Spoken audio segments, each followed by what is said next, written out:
you please stand? Prior to opening the meeting, we'll have a blessing from our Kamatua Tame, and then that'll be followed by a reading from Reverend Paul Wheeling. Thank you. Tame.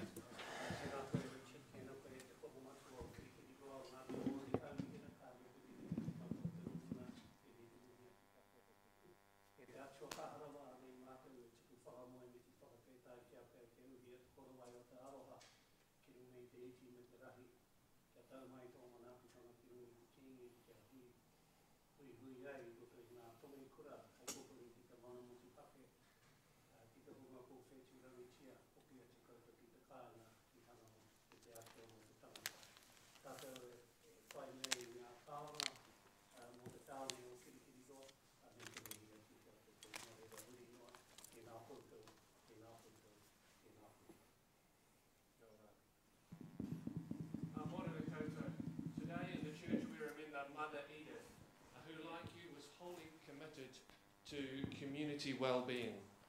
For many years she undertook rescue work amongst unmarried women in Christchurch, ran a home for orphan children and established St Agnes Home or hostel for girls at Hokitika. For Mother Edith, the greatest ones in the community were the ones generally considered the least. And so we remember her with these words from Mark's Gospel.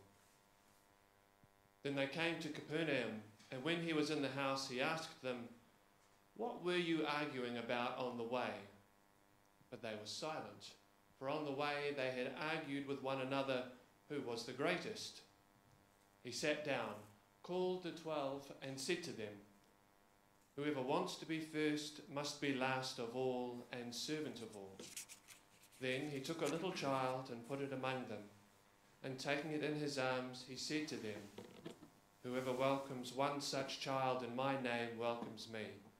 And whoever welcomes me welcomes not me, but the one who sent me." In this way may your deliberations always lead you to advocate for the lost and the least. Amen.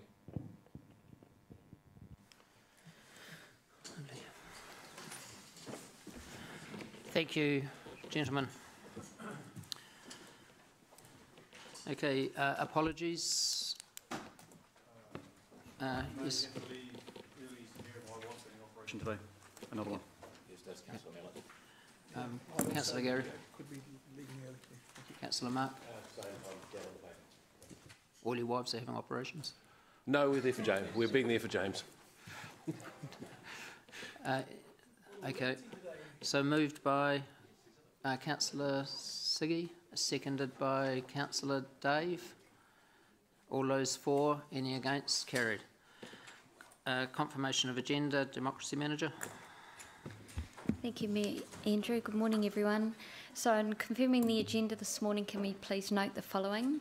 That debate will be 2 minutes with an extension of 1 minute if required. That item 21, licence to occupy Somerset Brewing Company, which was circulated under separate cover, the one with the yellow sheet, is to be taken after item 16 to accommodate external presenters.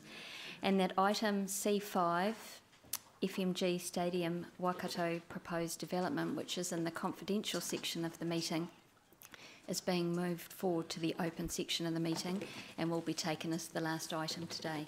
Thank you. And in my chair's report, there are some minor matters I'll be arising. I'll be bringing up. The information only. One is the Hamilton Age-Friendly City confirmation by who. Second will be the 9th floor balustrade, and the third will be the Chandu delegation reporting back. So moved by Councillor Leo, seconded, yes, sure.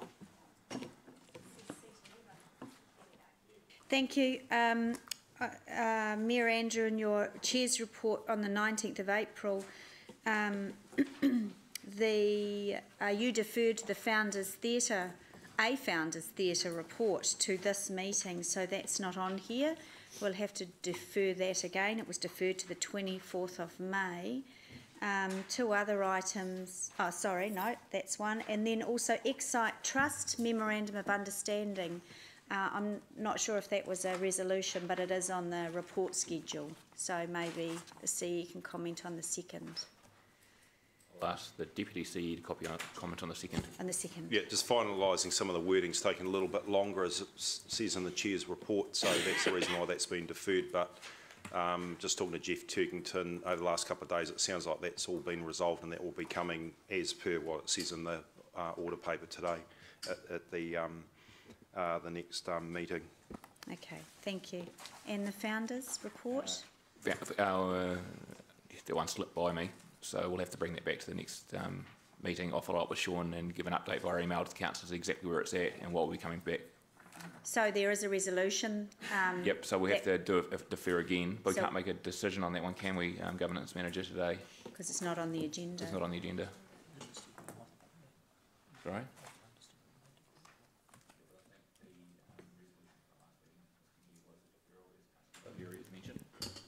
So my advice, Chair, would be that whilst minor matters don't involve a decision, this is effectively recognising a situation.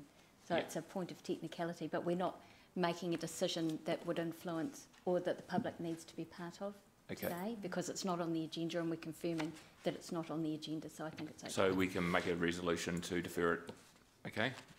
Councillor, thank you, Councillor O'Leary. Will you bring that back?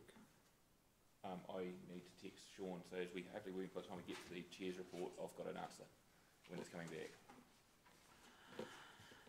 Okay, moved by myself, seconded by Councillor James. All those for? Any against? Carried. Declarations of interest? There are none. Public forum? Democracy Manager? There are no speakers in public forum this morning, Mayor Andrew. Thank you. Confirmation of the Council open minutes 19th of April. Moved by myself, seconded by Councillor James. All those for? Any against? Carried. Confirmation of the extraordinary Council open minutes 26th of April 2018. One small correction in there. There were apologies from both James and myself, and we are recorded as there, and I know there's normally a huge hole without my rapier-like wit and thrust and cut of argument, and James wasn't there as well. So even though I appreciate the attendance, we're Sorry, Councillor Bunting, that's all right, no drama. So we were actually absent at that one. you were absent. Yeah, well, there's apologies for us. Meeting of 26th of April. 26th, yeah. So there are apologies accepted, but we're also down as attended. We can check on the live stream, so we'll make the necessary correction. Okay, so staff will investigate that after the meeting and decide whether I was there or what you're not. saying lines up with what they see on the live stream. Yeah, and if you can work out a way that I can be here without being here, let me know. So, Thank you. so that will only be corrected once staff have confirmed that. Yeah, okay. We'll note the request Yeah, that's fine. and we'll action it as appropriate. Not a problem. Thank you. So, so do we have a mover and a seconder for that? No. So moved by myself, seconded by Councillor Mark. All those for, any against? Carried. Confirmation of the Council open minutes for the 10th of May 2018. Moved by myself, seconded by Councillor James. All those for, any against? Carried. Confirmation of elected member briefing notes open on the 26th of April 2018. Moved by myself, seconded by the Deputy Mayor. All those for, any against? Carried.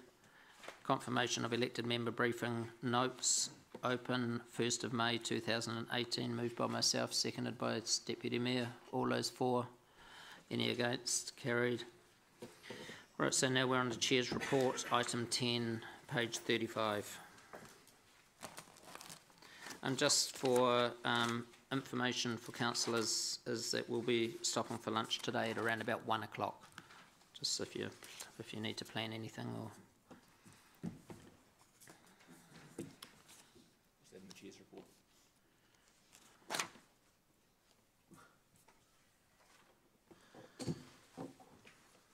Okay, so we'll start with the Hamilton age-friendly verbal update. So on Monday, Hamilton became the 600th city in New Zealand to be part of the World Health Organisation Age-Friendly Cities Network. 600th in the world, yeah. So, and this is due to the work done on the age-friendly plan for our city.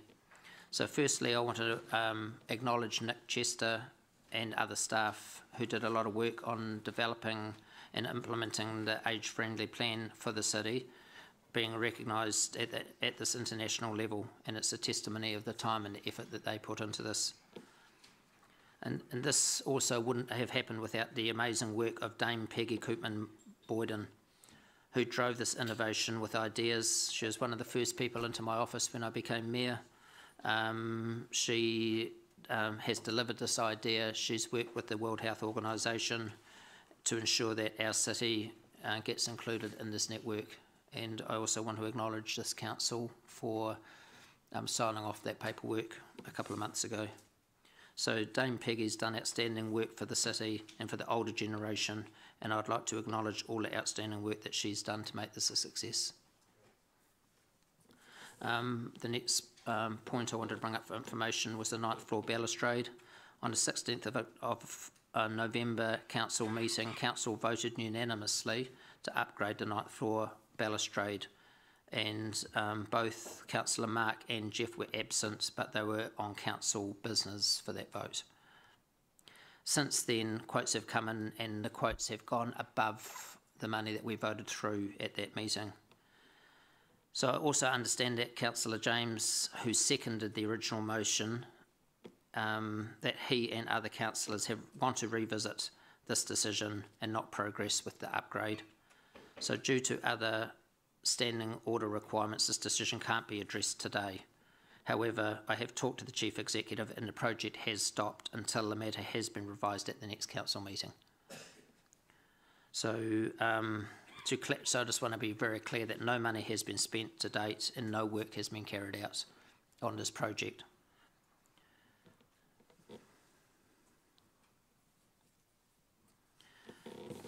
Okay. Sure. Yep. You alluded to, will there be another report coming back, or will this be addressed? I think it's, my understanding is it will come back as a revocation, which will mean that we bring back the original unanimous decision to re-debate. Oh, okay. Okay. And that's just a matter of time, is it? Yeah, that'll happen at the next council meeting. Okay. Thank you. Okay. Is this requiring 5 votes? And this isn't a notice of motion or anything. It's just a. Yeah, that's how revocation works, Councillor. Okay. Right. Gary. Thanks, Andrew. That's the only way it can come back. So. All right. Now, the other thing is I want to welcome back Justine Allen, who looked after Deputy Mayor Martin, and I looked after both of them. yeah, and Not so much about the age-friendly. Councillor Robb. So I want to personally thank you for representing the City of Hamilton on this trip. This is a very, very important relationship with Jundu. It's a relationship that's coveted by a lot of other councils in New Zealand. We got on first for this growing, thriving city and one of the very important trade centres out of China. In fact, I've just had breakfast this morning with 10 ambassadors from around the world, and one of them was Alistair Crozier, who's the consulate for Jundu, who's, must have flown back right behind you guys. So he spoke very highly of you and the delegation that went there.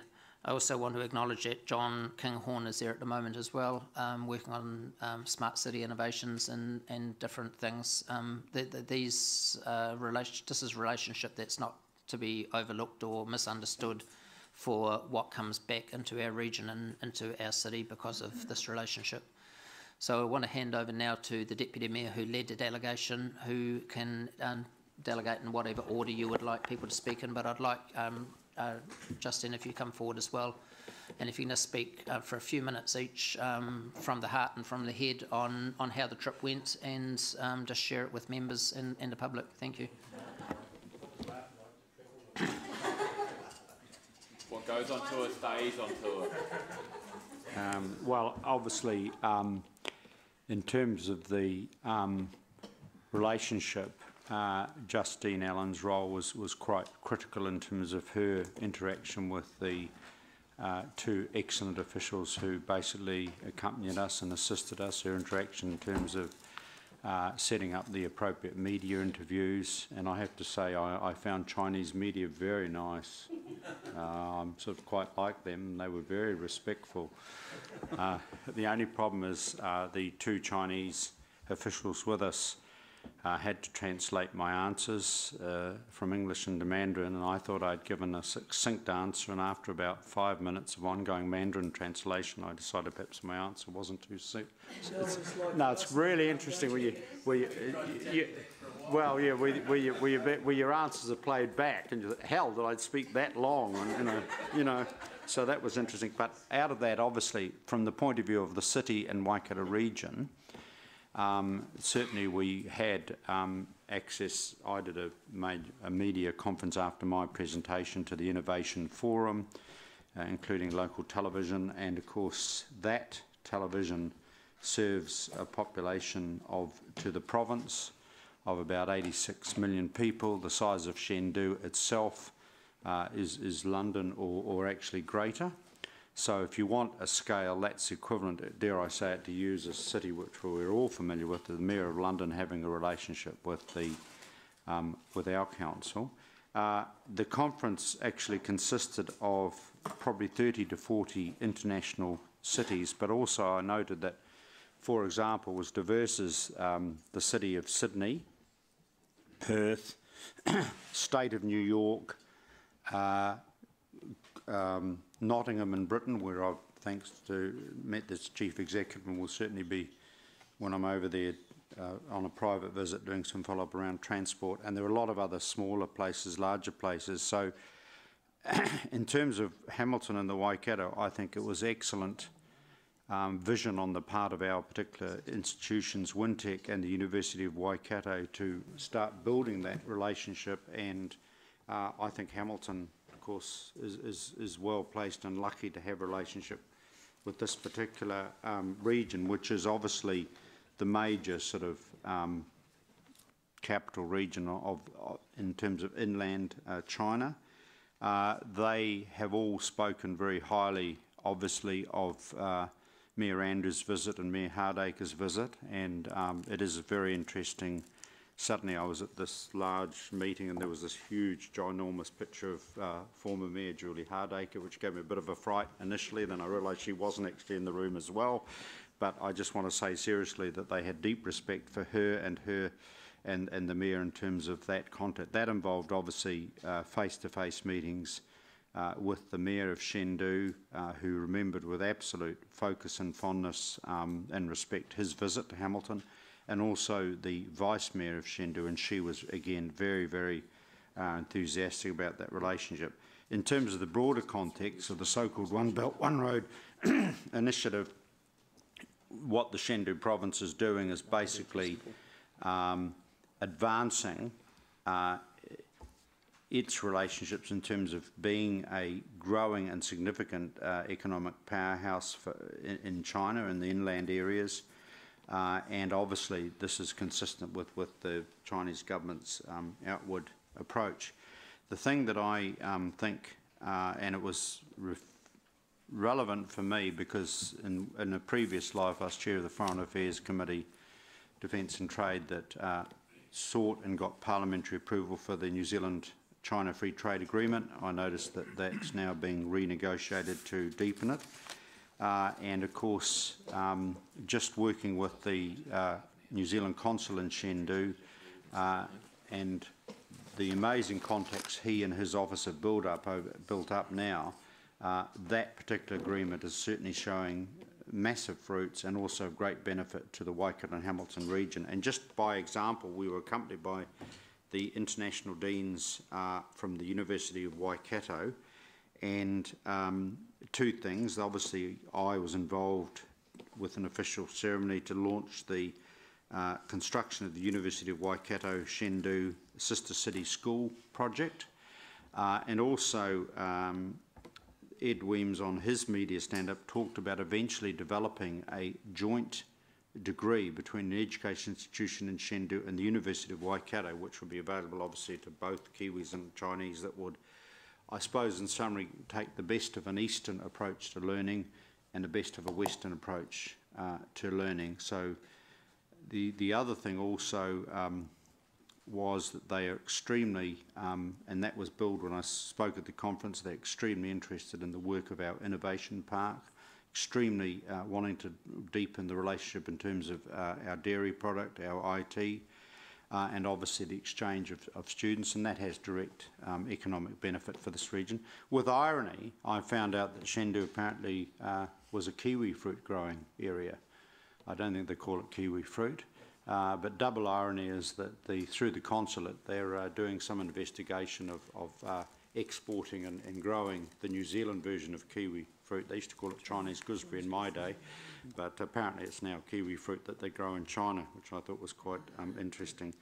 I won't go on much more except to say that the range of economic, cultural relationships between the Chengdu province and Waikato Hamilton is becoming increasingly significant.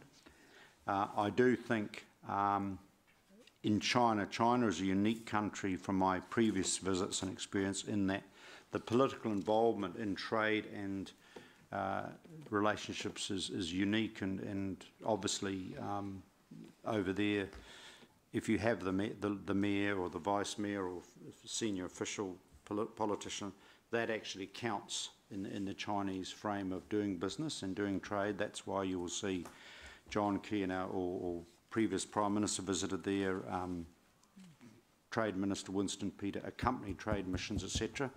And that does actually count for there. So that's all I would say. I just want to thank this city for the opportunity I had personally to visit, and I will strongly be supporting and encouraging that ongoing sister city relationship, which has significant economic legs and I think is of great benefit to us. And I want to compliment the initiative and leadership of the Wintec and Waikato University in seizing that relationship and growing that relationship, which I think is very much to our benefit, particularly given this position. This city is the home of tertiary education, innovation, IT, and of course high-tech agricultural, horticultural products. I'll hand over, I think, to Rob, and then perhaps Justine could do the follow-up. Shall we stop for a cup of tea while it gets interpreted into Mandarin, Deputy Mayor? No, the other thing I just want to say, Rob and I might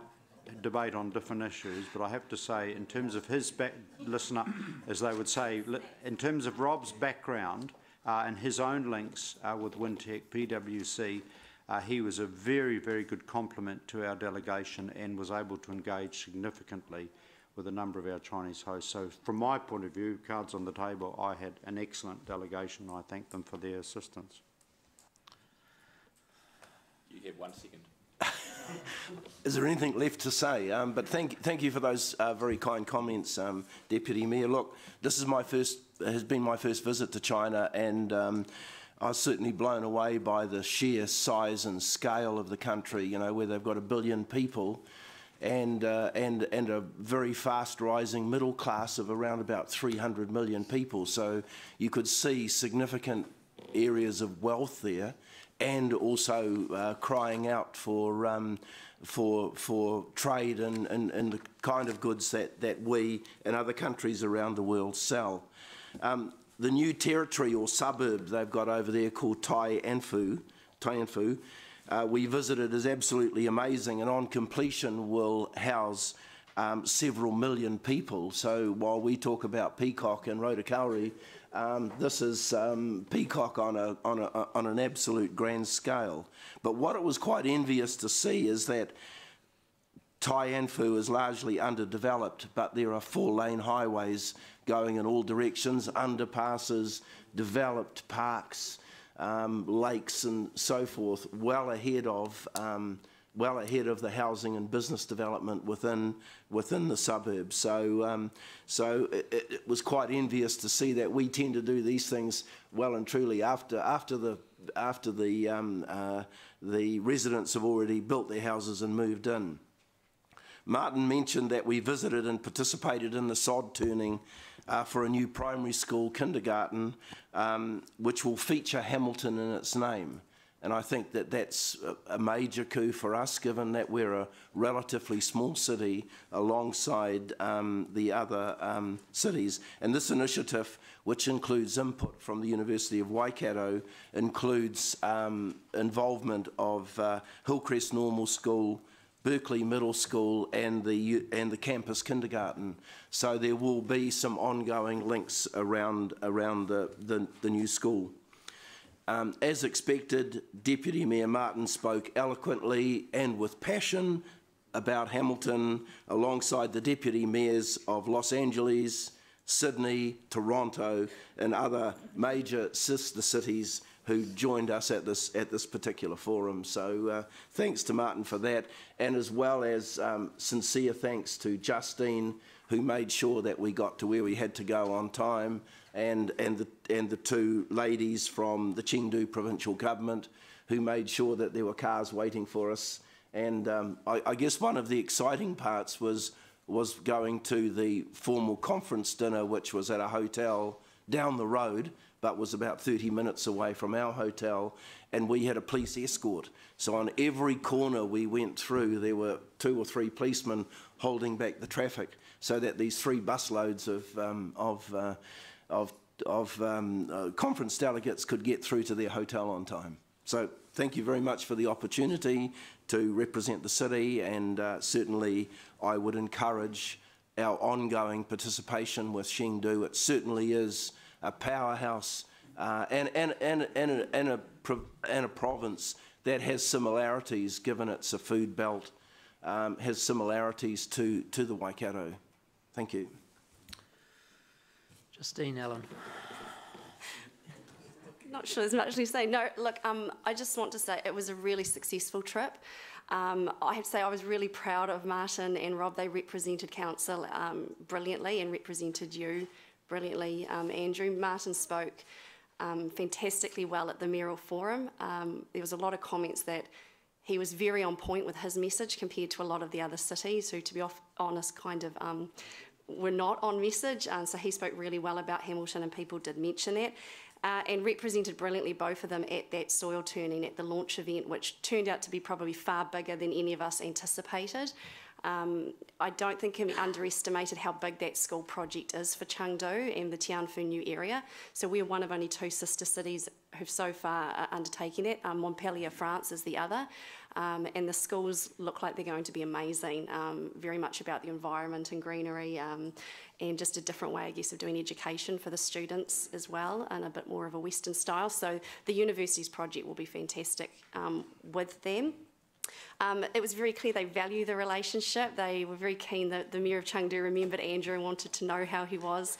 You get the impression he doesn't probably ask that question with all mayors. So it was very clear that he has a fondness for Hamilton, and they were very grateful for our involvement with a lot of the other projects that they've initiated. So the art sculpture project, they were really pleased that we had a successful artist go over. And in fact, I got a lot of questions from my counterparts from other cities, including the Gold Coast, who hadn't been so successful with how they implemented that. They weren't able to find artists. They were very intrigued to know how we'd work with Creative Waikato here so that they could be successful next year and there if this goes ahead again. So yeah, so that was really brilliant. So I'll leave it at that. It was a really successful trip, and both elected members represented you brilliantly on it. So thank you very much, Justine, just for what you do with our sister city relationships, and the value. Like I say, the value of this is huge for our Greater Waikato economy. So thank you, Rob, for going, and your professionalism and your the manner and aura you have representing as a statesman for our city. So appreciate that very much.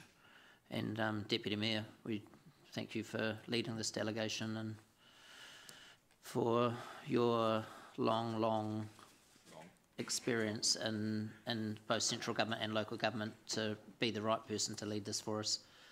So there is a stipulation in his trip that either the mayor or the deputy mayor is to lead them, or they don't want us there, so that's why we're sort of sharing it between us each time and taking another member. So yeah. So thank you again.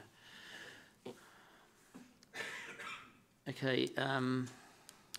Just going back to my chair's report, the only thing that I'll touch on in there is the 10-year plan hearings and just the huge effort that staff put in to bring this all together over really 12 months, with it intensifying as the 12 months went on, particularly Sean and Julie, but there was a huge amount of people, staff members who were involved in this, and also to the elected members who, we had a really, really big week last week, 12-hour days, just in the chamber here, plus all the other things that you're involved in. So I just really do acknowledge you and thank you for all you've done. So are there any questions on the Chair's report?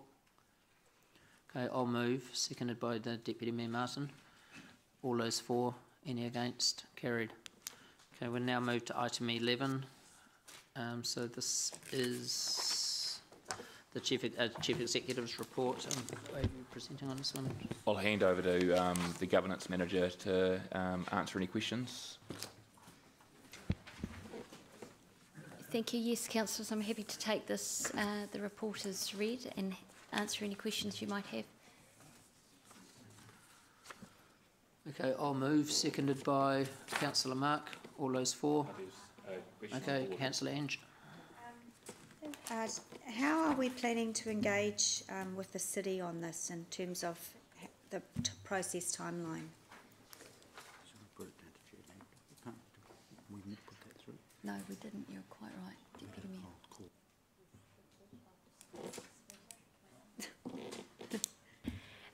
The question, how will we engage with the city on this? So that will be a question for council at the time we bring the report back. At this point, what the project team has done is to engage with our stakeholders, and on that basis we'll bring back a report and recommendations and options for you. And if council wishes to engage more broadly than we have already engaged, and we've engaged within the terms that we explained at the beginning of the project, we'll be guided by you at that point. Okay, thank you. Thank you. Any other speakers? Any other questions? Yeah, Councillor Ryan. You moved, mate. I'm not going off the board. Councillor Dave. Well, what's the point? I'm just keeping you awake and lively and just mixing it up. Well, we'll switch it off if you like. Councillor Dave. Thank you. I'm not sure who needs to answer this, maybe the Chief Executive, since it's his report. This is sort of a really good example of a nothing report. It doesn't actually say a single thing except some nice words. And then we've got the 2 letters that came in relating to this, which also don't tell us anything. I mean, they say lots of things, but they have no meaning unless we know what it is that's, what's being discussed that's caused the delay. And I don't mind if we don't have an answer here, but I think before we come back, I want to know what's behind this, and maybe at a briefing. Oh, absolutely. And there is a briefing scheduled through our process, but I can answer your question in part, Councillor McPherson, happy to. So essentially, the reason that we're seeking the deferral, and that's all the letters of support are there to lend weight to show that it's the stakeholders and the project team both. As we've discussed the detail around various options, there's a lot to work through. There's matters of logistics, remuneration, what contractual provisions would need to be in place in order to support all the options we bring forward to you. So I guess it's fair to say that we potentially underestimated the amount of time that would be involved in engaging back and forward between stakeholders and ourselves to understand A, what council can do and should do, and B, what is acceptable, or how stakeholders feel about those various options. So in order to bring a complete rather than a partial report, we thought the best thing to do, particularly given the timing with the 10-year plan, was to buy ourselves a little bit more time, basically. So there's no disagreement between the parties involved over the direction of travel, i.e. to have representation of Māori below council level. None it's just whatsoever. working out the details. It's just working out the details so that when we give you an option and you ask a question about how this might look in practice, we can actually give you an answer. Fine. Yep. Thanks. Welcome. Anyone else for questions? Okay, we'll go. Yep, Gary. Oh, yeah. I'm just concerned with the core of this, and that is its representation based on race, which of course is racism. And it concerns me that we are trying to do this behind, without consultation. And Dave talked, or someone talked about. Excuse me, Deputy Councillor. I'll just. There's no doubting it's a copybook definition of racism, so there's no debate about that. Excuse me, I didn't ask for help. No, I'm sorry, I was going to comment for myself, but I was inappropriate to do so, so apologies. So can you please withdraw your statement that this No, is I won't. racism? I'm sorry, that is a dictionary definition of a word, and I will not withdraw my statement based on that. You need to have something more substantial than that. Gary. We have a resolution of council. What? Gary, there's a resolution of council for us to follow through with this.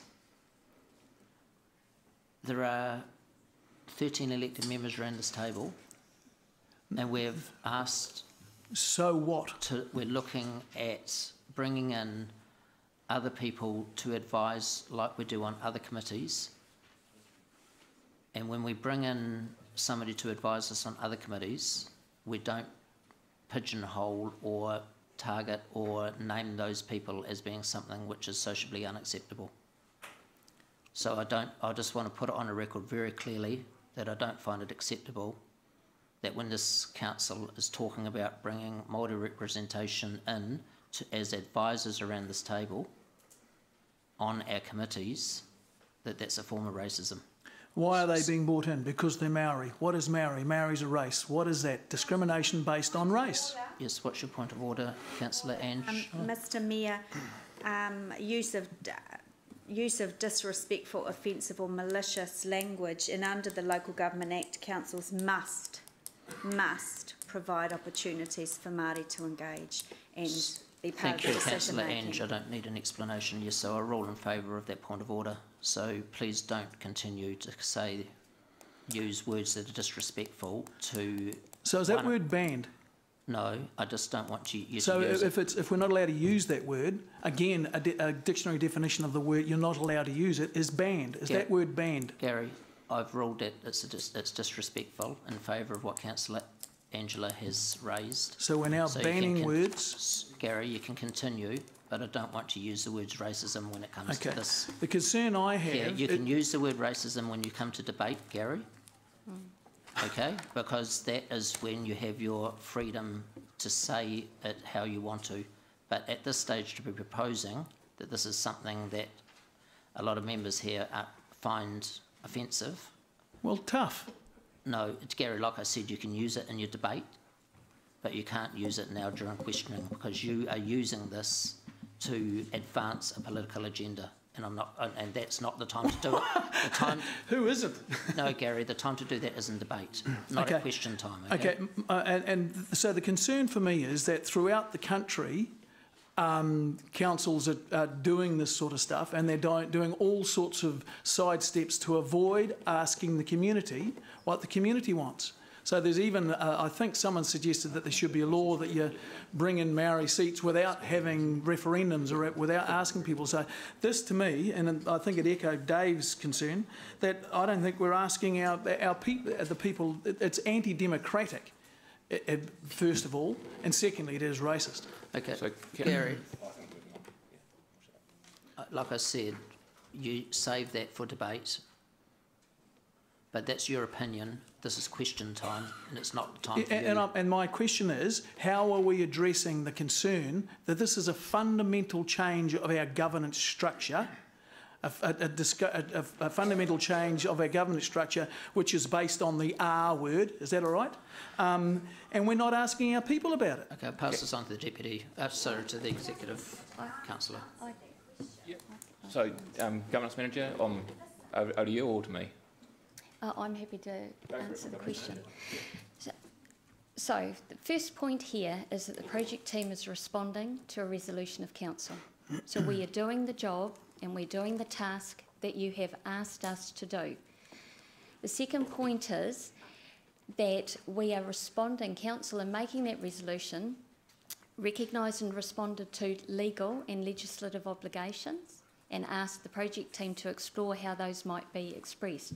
So we're responding to legal and legislative requirements, not necessarily as you've interpreted, Councillor Mallett, race, based on race.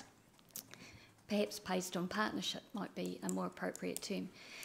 The third point here, I think, is that a number of the things that you said are factually incorrect, in the sense that the majority of councils around the country who have engaged in this topic are engaging in the topic of Māori wards. And we had the opportunity to make that decision, and we took this decision in point of fact. There is a bill, as you mentioned, pending around removal of, making some changes to the Act around this, and that bill will be managed in the democratic process through central government, so I have no comment to make on that at this time. Could I just make one quick comment? This is about deferring the report. The content of it is why we're deferring it. The time for debate about the move, whether or not we consult, which was a point that Councillor Ange raised and was responded to more than adequately by the governance manager, will be dealt with when the report comes back. So all we're asking for today is to defer the report because we're not ready to have the conversation. So that's the topic of this report. Are there any more questions? Just follow up on that. I think you might have just answered it, Richard, but just test that you did. My understanding is that in principle we asked for some work. Just ask a question, please. Yeah, that's coming to it, please. Please let me finish, Mayor Andrew.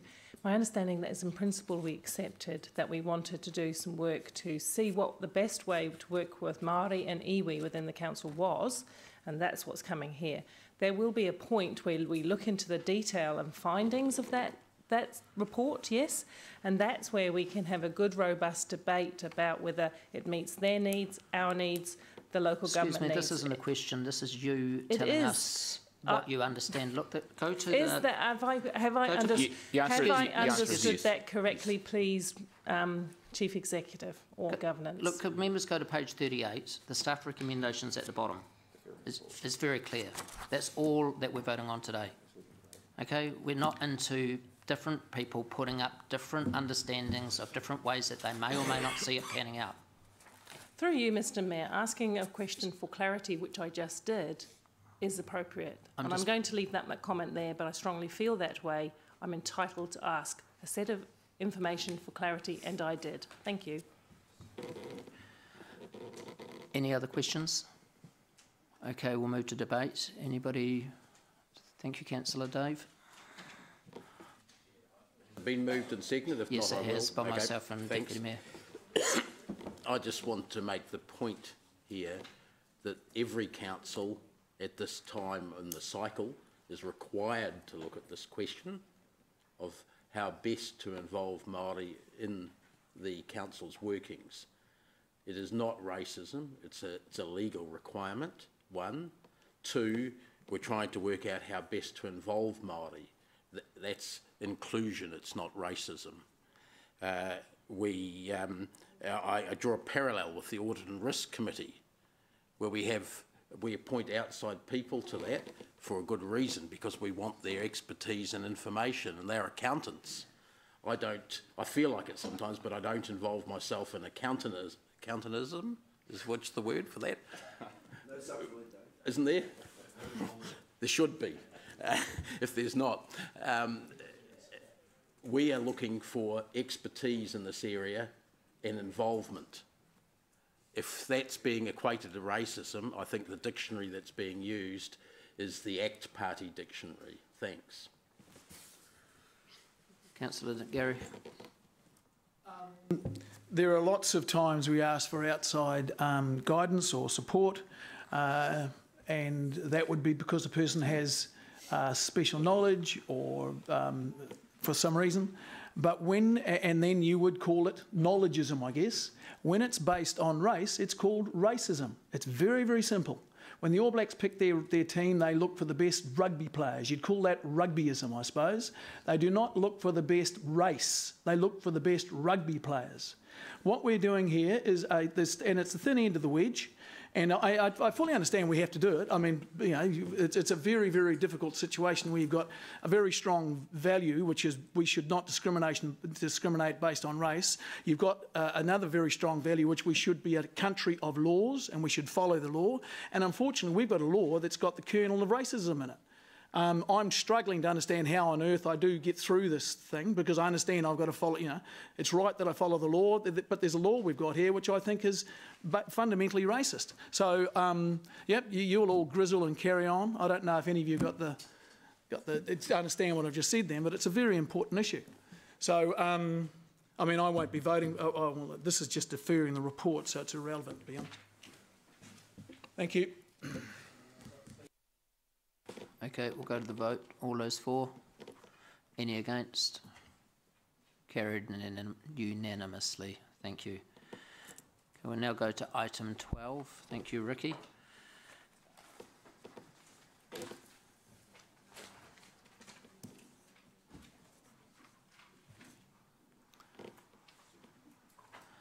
we'll take the report as read. Is there anything you would like to add? No, nothing there, Andrew. At the stage. Okay, I'll move, yeah, I'll come to questions. I'm moving to get it on the board 2A, seconded by Councillor McPherson.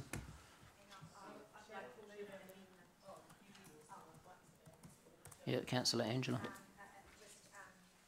Would be B, so that I think that's a different option. Okay, do we have a seconder for that? Yes, please. I've already indicated I was happy. Councillor James. Thank you. Councillor Jeff, seconded. Option B, yeah. Okay. No, so we'll go to through questions. you, I'd already asked to second it when Angela mentioned it, because I was going to move it, and Jeff's quite comfortable. Okay. Thank you, Jeff. Appreciate that. Councillor Dave. Sorry. I'm mixing it up today, guys, so I'm just taking questions like we did in the old days. Does anybody have a question? Any questions? Councillor Rob, yes. Councillor Rob, I'm taking questions from you. Thank you. I've got 3 questions here. In paragraph 91, you say that all organisations... oh, no, hang on, where was I? No, I'll leave that question just for... in considering the 2 options, and given that we've got both options on the table now, that... No, I'll come back to that. Sorry. I just wanted to rethink the question a little better. In terms of the 2 options that we now have, one is to retain the existing policy, or the second is to change the policy. Are staff finding the existing policy unworkable or increasingly challenging to work with? I'm not too sure staff would be in the position to comment on that at this stage in terms of its workability. We've only had one application in terms of a relocation of venue, which we talk about the ability for a venue to move if it complies with case law. But other than that, we haven't had the opportunity to, I suppose, apply it in any other sense in terms of applications to relocate or merge. Okay. Do other LGAs who have a similar policy have particular challenges with it, or am I is something that you know something about or don't? I'm not aware of any other challenges. No. Okay. All right. The pie graph on page 43, which is paragraph 39. Can you just confirm, because I think this came up during the submissions? Does that pie graph represent solely the 0.03 of 1%, or 0.3 of 1% of the population over 18 who are defined as problem gamblers? That's correct. That's my understanding of that. Correct. Yeah. So it isn't the whole population, just that single. It's a percentage of a percentage. That's correct. Okay. Okay. Yeah. The last question that I had was around paragraph 91, which was about the organisations and the particular stats and the graph, which I believe has been supplied by the Department of Internal Affairs. Do you know whether that graph includes... One number, sorry, paragraph 92? Page 49. Page 49, yeah, which has got the graph on it showing the proceeds, the grants and so forth. My understanding is that organisations like the RSA own their own machines and retain all of their earnings from those machines. That's correct. Do grants that they make get reflected in this chart, or is this... No. This is purely to relates to corporate societies that have that aren't clubs, essentially. So okay, so this would be the trusts, correct. The trusts like that actually NZCT, for operate example, them Lion in Foundation. licensed facilities. Correct. Okay. Yeah, so Class 4 gambling's any machines which are outside the casino. But that would include the RSA, who yes, absolutely. Who are not so the gambling that's done in the likes of an RSA, for example, is not on this chart. It's not reflected in there, no, because it's returned to the members, essentially. So is that still a Class 4 gambling? Correct. That still is a Class 4 gambling activity. So they're bound by our regulations. If an RSA wanted to merge or move, absolutely, then they're bound by these same regulations. Absolutely. Yes. Thank you. Thank you for the questions. Anyone else for questions? Councillor Paula. Thank you, Mr. Mayor. My questions: do we, as a council, have or could we find the resources to implement to meet the shortfall if this policy goes ahead? Not only in a reactive but proactive way. In other words, can we heard from many submitters their concerns about the loss of funding, and they said, would council step in and potentially play a part in bridging that shortfall? Do we or could we have the resources to do that? That might be Excuse me, question for the that's not Chief an appropriate Executive. question at all. Can we have the next question, please? I think it's a very appropriate question. No, it's not. But There's nothing, that's way off. All right, thank you. Out in left I'll field, keep it to myself until my debate. Politically motivated Thank line you. you're taking there, Thank you. Councillor Paula. Anyone else have any constructive questions? Okay, so Councillor Gary. Thanks, Ricky. Hey, just what Rob was saying, that's something that was a little bit, well, I guess I didn't understand it. So we're talking Class 4, which is all gambling machines outside the casino. Correct. But within that, there's another subset, isn't it? The ones in the bars and whatnot, they are required to give a significant portion of their stuff away for community grants. Correct. The RSA and the like. So what else is included in that group? So it's just pubs and clubs, essentially. You've hit the nail And the on difference between the pubs and clubs and the others is that the RSA are allowed to do whatever they like. Presumably they would use it for their own, and that's legal for them. They apply the distribution internally, correct? Okay. So what other types of groups do that? So like a sports club, like Hamilton Old Boys or Tech or something, if they had pokies, they would, and they would be, what do you call it, Class 4, they would be permitted to keep their own revenue.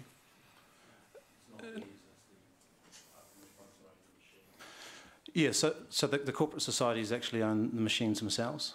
Okay. Yeah. Okay. So if a rugby club owned its machines, it would be in the same. Yes. Yeah. So for example, the Working Men's Club, they do have machines. And they retain their own. That's correct. Okay. All right. Thank you. I wasn't aware of that little. I've forgotten about that little subdivision. Councillor Mark. That slight separation. So they're still Class 4. They own their own machines. Are they still subject to the same DIA harmonisation? Yeah, they are absolutely. Yep. Class 4 harmonisation requirements relate to all Class 4. So any gambling machines that are outside the casino, correct? Right. So it's just the distribution. Absolutely. Yep. Okay. Thanks, Ricky. Any other questions? Okay, we'll move to debate. Councillor Dave.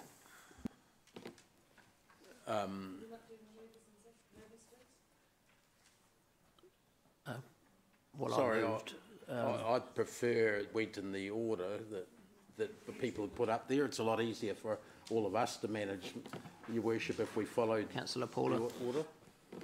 Councillor Paula.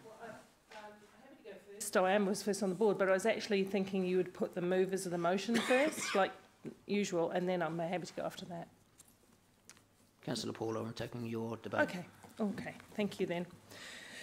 I heard all of the submitters at the hearings, and at the hearings there was a clear rift between those who would like no pokies now and those who enjoy the benefits of them at this time. I absolutely support the current sinking-led policy approach, but not the amendments at this time. And if we could, we would all like to reduce gambling harm. I would also like to see all of our sports, arts and community organisations well supported and in fact go beyond that to thriving. However, it is frightening how reliant sports, arts and clubs are on the money from Class 4 gambling. I heard this loud and clear in the hearings. Many sports groups, and also we know that big events such as the Hamilton Gardens Festival have in the past relied heavily on such funding. We are not a generous council. In fact, we have the second lowest per person community grant allocation of all councils across New Zealand. So this is where it lands me. Unless we are prepared to step into the gap and to help in some way to meet any shortfalls of this change in policy, or if we are able to better support our sports, active recreation, arts events and such, I can't support this until the further changes proposed in this policy. This would affect our children, families, negatively also. I want to spread the benefit as widely as possible across our community. And for that reason, at this time, I'm saying no to the further changes to the policy and supporting Angela's motion of B.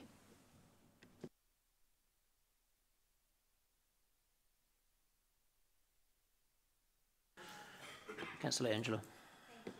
Look, I certainly wasn't on council when the creator of this legislation gave us Santa in a devil suit or devil in a Santa suit. I commend Councillor McPherson, and my time with this council has remained consistent and principled on this. However, this time, this is a step too far for me. I can't support a change that over time will make it harder for the community organisations to survive, and we heard this quite strongly, as we always do when we review this policy.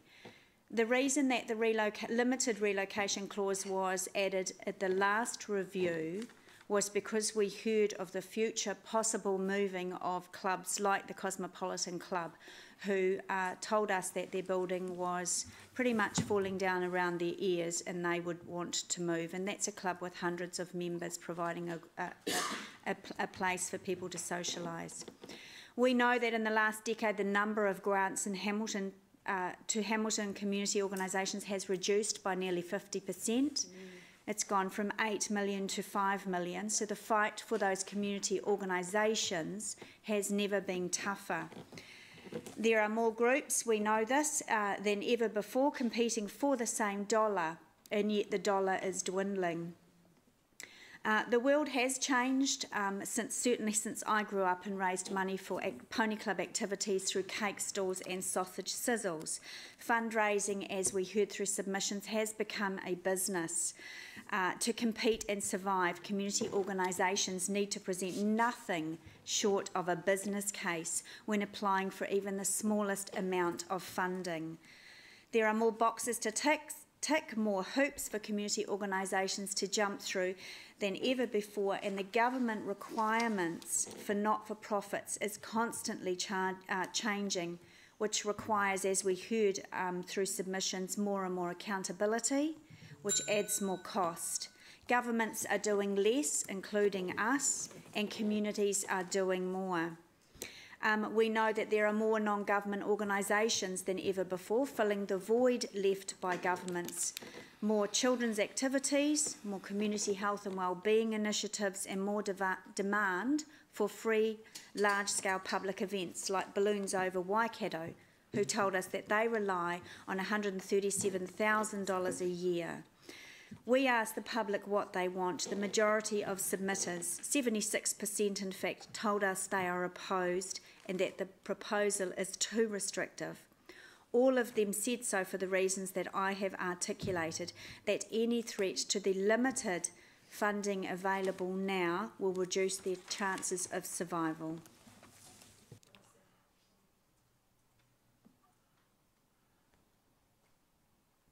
Just a point of order on clarification, on accuracy.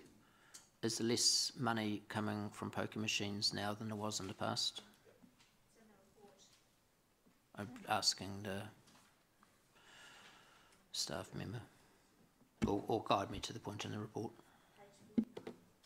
Which paragraph? 92. In 2008, just under 10 million. 2017, it's just over 5 million. Thank you, Councillor Angela. Councillor Dave. Thank you. There are a lot of crocodile tears that I'm hearing around this table from the first two speakers, and no doubt from one or two others, judging by some questions before. The gambling industry lobbies heavily to protect, and in a well-funded way, to protect its own patch, which is why they're here with senior lawyers presenting their case. They give thousands, tens of thousands, sometimes hundreds of thousands to community sector groups and sporting groups, to the point, I suggest to you, and we heard some of the figures, the proportions of their income that some sporting groups had from pokey trusts, to the point where some of them are actually addicted to the gambling money, and therefore they're in here supporting the pokey trust's claim for having a bit more of an open slather than otherwise would happen under our proposed change. I don't think that a single one of those submitters that were groups that received money had anything but a conflict of interest when they came in here. Some of them admitted it, some of them didn't. Pokie machines have been acknowledged in New Zealand for 20 years to be the most addictive form of gambling. They've been called, not by me, but I agree with it, the crack cocaine of gambling in New Zealand. They addict people far more quickly and far more easily, and for every problem gambler, there are sometimes tens of others of people affected in their family, their kids, family breakups, houses being sold from under them, all those sorts of things. You've probably seen those stories that have been around for a while. What we're trying to do is minimise harm, and that's the policy that we're proposing here, to have a true sinking lid, is more harm minimisation than the current policy we have there. So you have to choose. Do you propose to reduce harm further, or do you propose to keep it at the same level? Only 42% of pokey money, pokey revenue for the Pokey Trust actually goes back out to the community. If they are so concerned about the reducing amount of money going into the community, then why don't they increase the proportion? The big ones like Lion and NZCT only give the bare minimum back that they have to. There's another example actually of a trust that I've got a bit more time for. Invercargill Licensing Trust owns pokey machines. They give about 72% of that back to their community. It's quite possible, depending on your business model that you run. As a council, we've stopped applying for this money, and one of the reasons, and those of you who are there in the debate will remember me suggesting this, that if we're applying for money from Pokey Trusts with well-funded, well-organised funding applications, we're going to have a better chance of getting it than many of the community groups and sports groups. So we have pulled out of that game, which actually does assist the other groups in Hamilton. There's another reason why there's less money in Hamilton, because the pokey numbers over at the casino have gone up considerably since that organisation first started. They don't have to give anything back except about 1%, 1.5% of their money. They give next to nothing back, and that's, in terms of pokey income, that actually sucks a lot of money out of any community that has a casino, and we're one of only 5 in the country that actually has a casino. So we, in another sense, we're losing because of that, not because of our pokey regulations. The other thing that's happening is that pokey numbers have dropped nationwide. Pokey income has dropped a bit nationwide. What you're seeing is actually a winding back of that form of gambling, and that's quite factual. There used to be nearly 30,000 machines in the country. There's only about 16,000 or something like that at the moment. I think it's dropped considerably. If you vote for a continuation of the status quo, I suggest that you're voting for a higher form of harm, and that you've been sucked in... Can you wrap it up, please, Councillor Dave? Sorry? Can you wrap it up? I am. Over time. Thanks. And that you've been sucked into the Pokey Trust's worldview. Have a think about the bigger picture here. Thanks. Okay. Thank you, Paula, for pointing that out. I've missed that. Well, it's a bit hard, Mr Chair, when you're in the middle of a debate and people are yapping from the sideline there. I don't mind if someone interrupts formally and says point of order to you, but to talk away, having at least two people talking the second half of my speech is actually rude. Thank you for your point. Councillor, excuse me, have you got a point of order? That's incorrect. I didn't even utter one word. No, it's more than one. Excuse me, we'll move on, please. Councillor Ryan.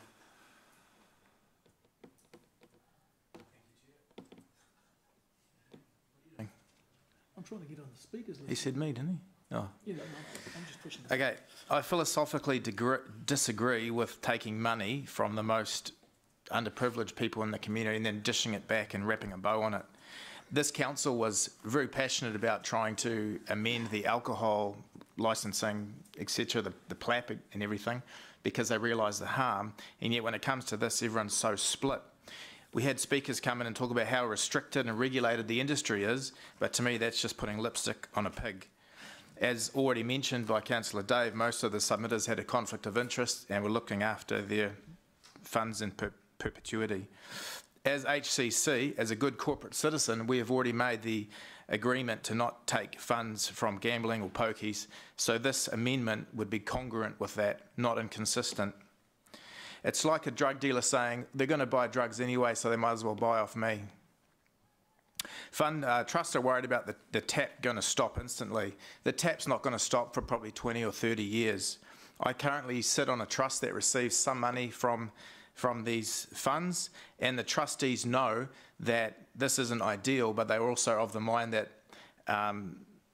they can use it for good while it's still available, but we're also making moves to source funding from other avenues that are more sustainable. One of the submitters said that this would be the most restrictive policy, the first in New Zealand. To that I say, good. Whilst we can't control lotto and online gambling, we can control this, and it's a step in a prudent direction. So I will be supporting the amendment. Thank you. Sorry. The amendment is Angela's. You won't be. Sorry, the original point A in the staff report. Thank you. Councillor Jeff. Thank you, Mayor Andrew. I will be supporting the amendment, and my focus is not so much on the impact of pokie money going to organisations, but more on the fairness issue in this. I think the key to remember today is that we already do have a sinking lid policy for gambling machines. It's not as if we're doing nothing about Class 4 gambling machines. In fact, we're already taking a strong stand. We have a sinking lid on venues and machines, only allowing for limited relocations and mergers. What is being proposed here in this new policy are some additions which I think are neither necessary or reasonable. If a club is struggling, and let's face it, these days plenty are, we at present allow it to merge with another and keep the same number of machines that the clubs possessed previously. I think that's fair and reasonable. I think that gives clubs a chance of surviving in a tough environment, and I'd be very surprised if anyone around this table doesn't want those clubs to survive. And secondly, I just do not understand why we would never allow relocations. If you have extreme situations where your place burns down, or your lease finishes, or your building is has earthquake problems, that leaves you in a situation where you can't do anything about it, and I don't think there's any natural justice in that. This isn't even-handed. As Ryan mentioned, there's plenty of other gambling. most of the expenditure, gambling expenditure, is actually going into all the other forms, the races, lotto, what have you, so online. And that's fine. We can't do anything about those types of gambling, I get that. But what we're doing here is we're grabbing the one that's most accessible and we're dealing to it. And I accept that. A sinking lid policy does just that, it deals to it. That's what we're doing. But these extra controls, they go a step further. To me, it goes past a point of reasonableness, it's verging on vindictiveness, it's almost fanaticism to me. And I think we as a council have a responsibility to make even-handed, cool-headed policy that treats all sectors of the community fairly, that has a degree of natural justice, no matter how strongly we may feel about an issue or how badly we might want to change the world. I think the existing policy is fair and I support the amendment. Councillor Siggy. So much, Mr. Chair, and I've just got a couple of points because most of it has already been said, and I totally agree with Councillor Taylor on that, and I will vote for the amendment. And for me, what stood out was really that when I asked whether the MOH or the Hamilton City Council or the DHB will fill the gap of these community groups, none of them were willing to do that. The other thing that really stood out for me, the DHB was very strong on that. Apparently, gambling is 2.3 times worse than diabetes. If it was that bad, for the last 18 months since I've been here, I never heard once that the DHB came to us and said anything like that, that it was that bad. So they should have been knocking on our doors if it's that bad, because diabetes is really bad in New Zealand. And the last point I want to make is that it is really hard for the DHB also has been given money from the Gambling Association to organise a wraparound support for people with gambling problems, and apparently it hasn't been used appropriately. So, that's what they said, though. Somebody. There is no money given from the pokie machines, the problem gambling levy, to DHBs. It is given to other organisations, not DHBs. So, what's your point of order? The point of order is factually incorrect. Okay. Thank you. Misunderstood that. It's still given to some organisations and it hasn't been used properly. So maybe they need to look at this, that will be used properly, because the problem gamblers are known, and there could be a lot more help given there. So that's just my points I want to make. Thank you. Councillor Robb. Thank you, Chair. Look, the statistics in the report support that the existing policy is working, and over time is reducing the number of poker machines, and Councillor Dave had confirmed that in his discussion. The stats in the report that we received for this today are showing that the local spend on poker machines is down from 27.5 million in 2008 to around 21 million in 2018. That's down 24%. That's despite significant national increased spending at the TAB, which is up 24%, lotteries, which is up 34%, casinos, which are up 28%. Why are we setting out to further limit freedoms? Evidence shows that reduced poker machines simply means that gamblers go elsewhere. And this is at a time when central government freely approves additional machines in casinos. The government does not set out to limit access to overseas gambling, and I'm just really concerned. What's your point of order? The point of order is the factual inaccuracy. The government does not approve extra pokey machines, as the Speaker has just said. It's not able to under the legislation. Disagree, Chair. Hang on, excuse me. We don't get into debate on whether it's a point of order or not. Okay? The point of order has been made, and local councils decide how many poker machines there are in an area, not central government. Move on with your debate, please. Okay, so the government does not limit access to overseas gambling, and I just am a little bit concerned that we are taking a position, an expensive position, when in fact we're told that 0.3% of the population are problem gamblers. If I lay that 0.3% over the 2013 census for Hamilton, we would have approximately on a national basis, we would have less than 400 people in the city who would be labelled as problem gamblers under the definitions in our report. This, I believe, this decision to further restrict machines will label us as a nanny council, and this will be a nanny council decision when 76% of the submitters indicated that the proposed policy was too restrictive. For this reason, I will be voting for the amendment. Councillor Mark. Thank you, Mayor Andrew. This is a really tough day to be a councillor, and I know we've got a couple of tough weeks coming up, but this is up there. The submission round was a real eye-opener for me, and I did a lot of research during it and took a lot of flack during it as well, because I was one of the most outspoken people when it came to us not taking money from these trusts, and I still stand by that decision. I called it dirty money, and I agree with Councillor Dave, it's not ideal. I agree with Councillor Dave when I say, when he says that the community is addicted to the pokies. I will be voting differently to Councillor Dave and trying to reach the same end, strangely enough. And let me explain myself. The community is addicted to pokies. We saw that in the submissions. It's not ideal, but what's the solution? We're not providing one. Our community, if you like, or in fact, we've poked a beehive, if you like, here. The community is addicted to that honey, but you get honey from things that sting. And poker machines do sting our community. Frankly, I agree. I think a lot of the submitters were a little bit choreographed. But what turned it for me was when True Colours came in, and that's an organisation that I believe in deeply, and I don't think there's anyone around the table who would disagree that they do fantastic work. And when they told us that 41% of their income comes from this way of funding, and I've seen them out fundraising enormously in our community, so much that I wonder when they get time to do the very good work they do, I realise we've got a big problem. They are frightened and they are nervously watching this at the moment.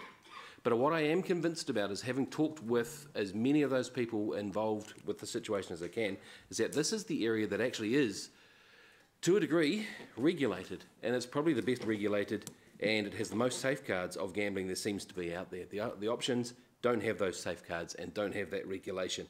So I am uncomfortable with the fact that the money comes from these organisations, and I, for one, will be looking for a better system. I don't think this council is doing enough to mitigate the problem that is out there. Our community grants are meagre and not looking like they're going up. Our One Opportunity with Vibrant Hamilton looks like it may not become a community trust. I don't see us doing enough in its place, and I will be joining the likes of Councillor Dave and possibly Councillor Ryan in trying to find a better system, but I don't think this at the moment sends the right signal. So I'm all for harm minimisation, and while I support the intention, I think the execution of this particular move will actually be more harmful and inject more energy to the sting than to the honey. Councillor Gary.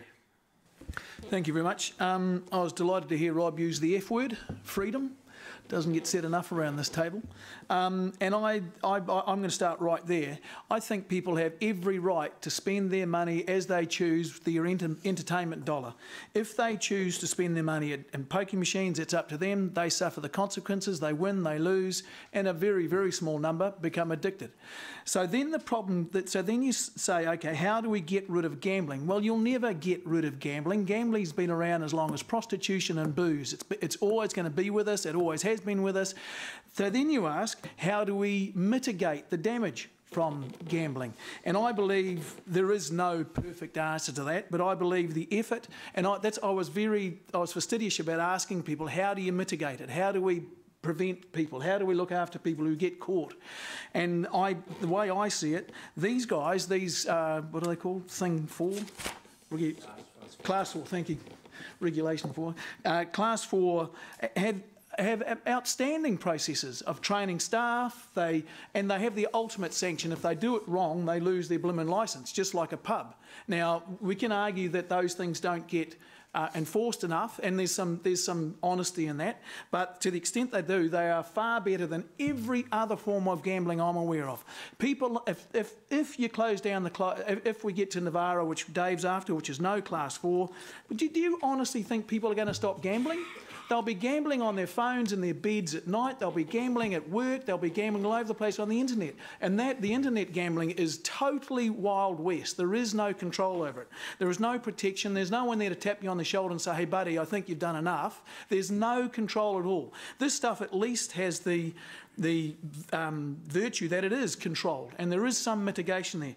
And I think the least important issue is where the money goes in terms of the community groups. What I do know, and pretty clear, it seems to be clear to me, is that if that funding to the community groups drops up from the gambling people, we'll be the next door they start knocking on. And I don't think the ratepayer is going to thank us for that. So I will be supporting the amendment. Thank you. Councillor Leo. Yeah, back on the 29th of September 2016, this council adopted the existing Class 4 gambling venue policy. And the review date we said then was to be September next year. Here we are 15 months away from that, and we're now discussing it. Listening to the submitters, which we had in this chamber here, 22 said leave it as it is, and 3 said change the system. I think what we have to do is to listen to our community. I also believe that we need to look at the data. And the data tells me, from the National Gambling Study, that the problem gamblers are only 0.3%. Moderate risk gamblers are 1.5%, and the low risk gamblers are 5%. But the Health Board came in and they agreed that problem gamblers were 0.3%. They said the moderate risk gamblers were 1%, which is slightly below what the National Gambling Study said, and the low-risk gamblers are only 1.8%. These figures, to me, are really statistically insignificant. Online gambling, I think, which is highlighted in paragraph 89, shows that about 20 to 26,000 members of residents of New Zealand are actually gambling online overseas. I firmly believe that a council must listen to what our community is telling us, and our community out there, I think, is saying to us, look, leave the system alone. As a result of that, I will be supporting the amendment.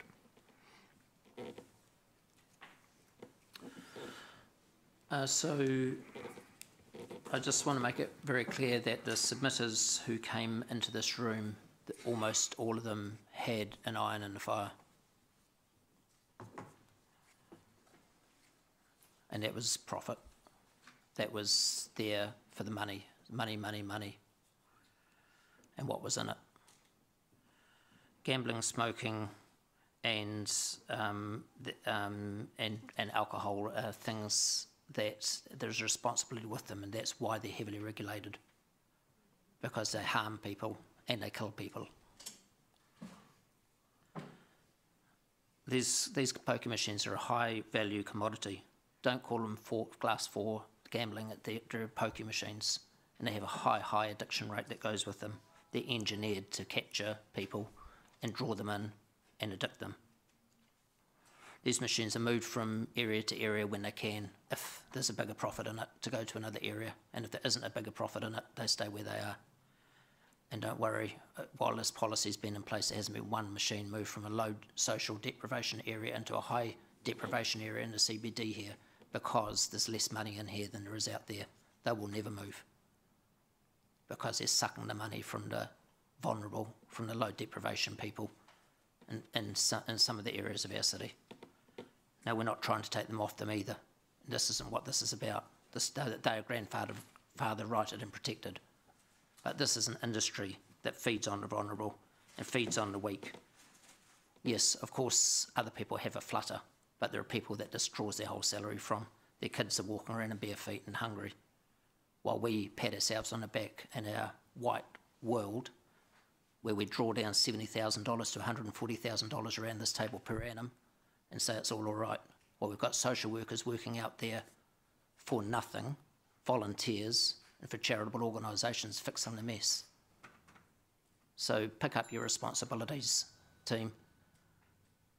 Don't look at it for the 40 cents and the dollar that goes back to a club, while 60 cents gets lost on the way through, gobbled up by the system.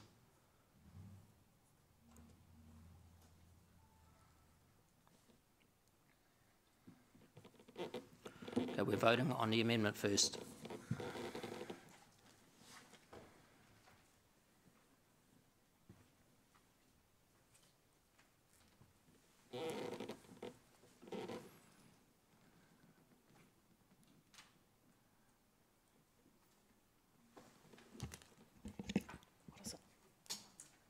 The amendment is carried, 9 votes to 4.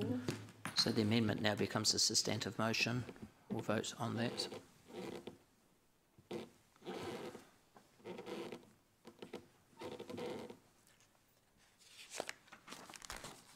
The motion is carried, 9 votes to 4. Okay, well now...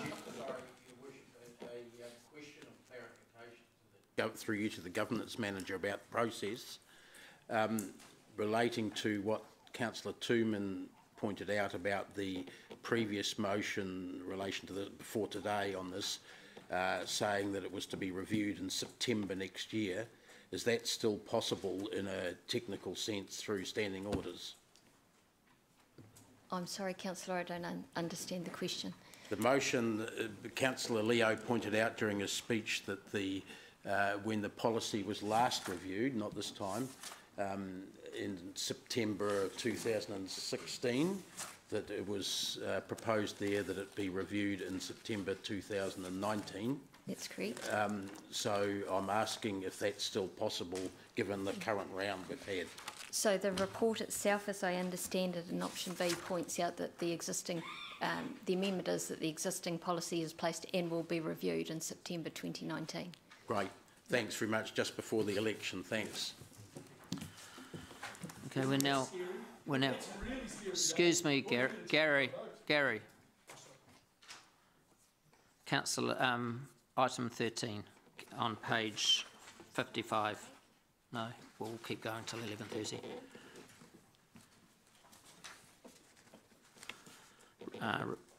Thank you. So we'll take the item as read. Anything you'd like to add? Nothing, Mayor Andrew. Ricky, could you please introduce your officer who's working with you on this? So this is Julie Sanderson from the building unit. Julie will be here to respond to any building related questions. Thank you, Ricky, and welcome, Julie. Okay. Yep, Councillor Paula. This is the dangerous and insanitary buildings, isn't it, that we're on? Thank you. Just one question, because your update you gave us was very good. Thank you for that, and it was good to hear from some submitters as well, just to get that. So do we have the resources to implement this policy, not just in the reactive way when something comes to our attention, you know, this is dangerous, this is really an eyesore or something, but we did hear people asking about, you know, going around in a more proactive way to check out where the dangerous and insanitary kind of things might sit. What sort of resourcing do we have about that? Is it sufficient for where we are at this point in time? So the practice that we have is comparable to all the other councils in that we have our building inspectors go out on site for other purposes, and if they see something, they will flag it, and I suppose that's the proactive approach on behalf of council. In terms of doing something further than that, the issue is not so much about the resourcing, but more about the accessibility. The legislation doesn't actually give us the ability to enter a premises and start poking and prodding in terms of dangerous and insanitary buildings, unless there has been a complaint that's received. So that's more of the issue. Okay, thank you for that. Okay, do we have a mover? Moved by Councillor James, seconded by Councillor Jeff. All those for? Any against? Carried unanimously. Item 14.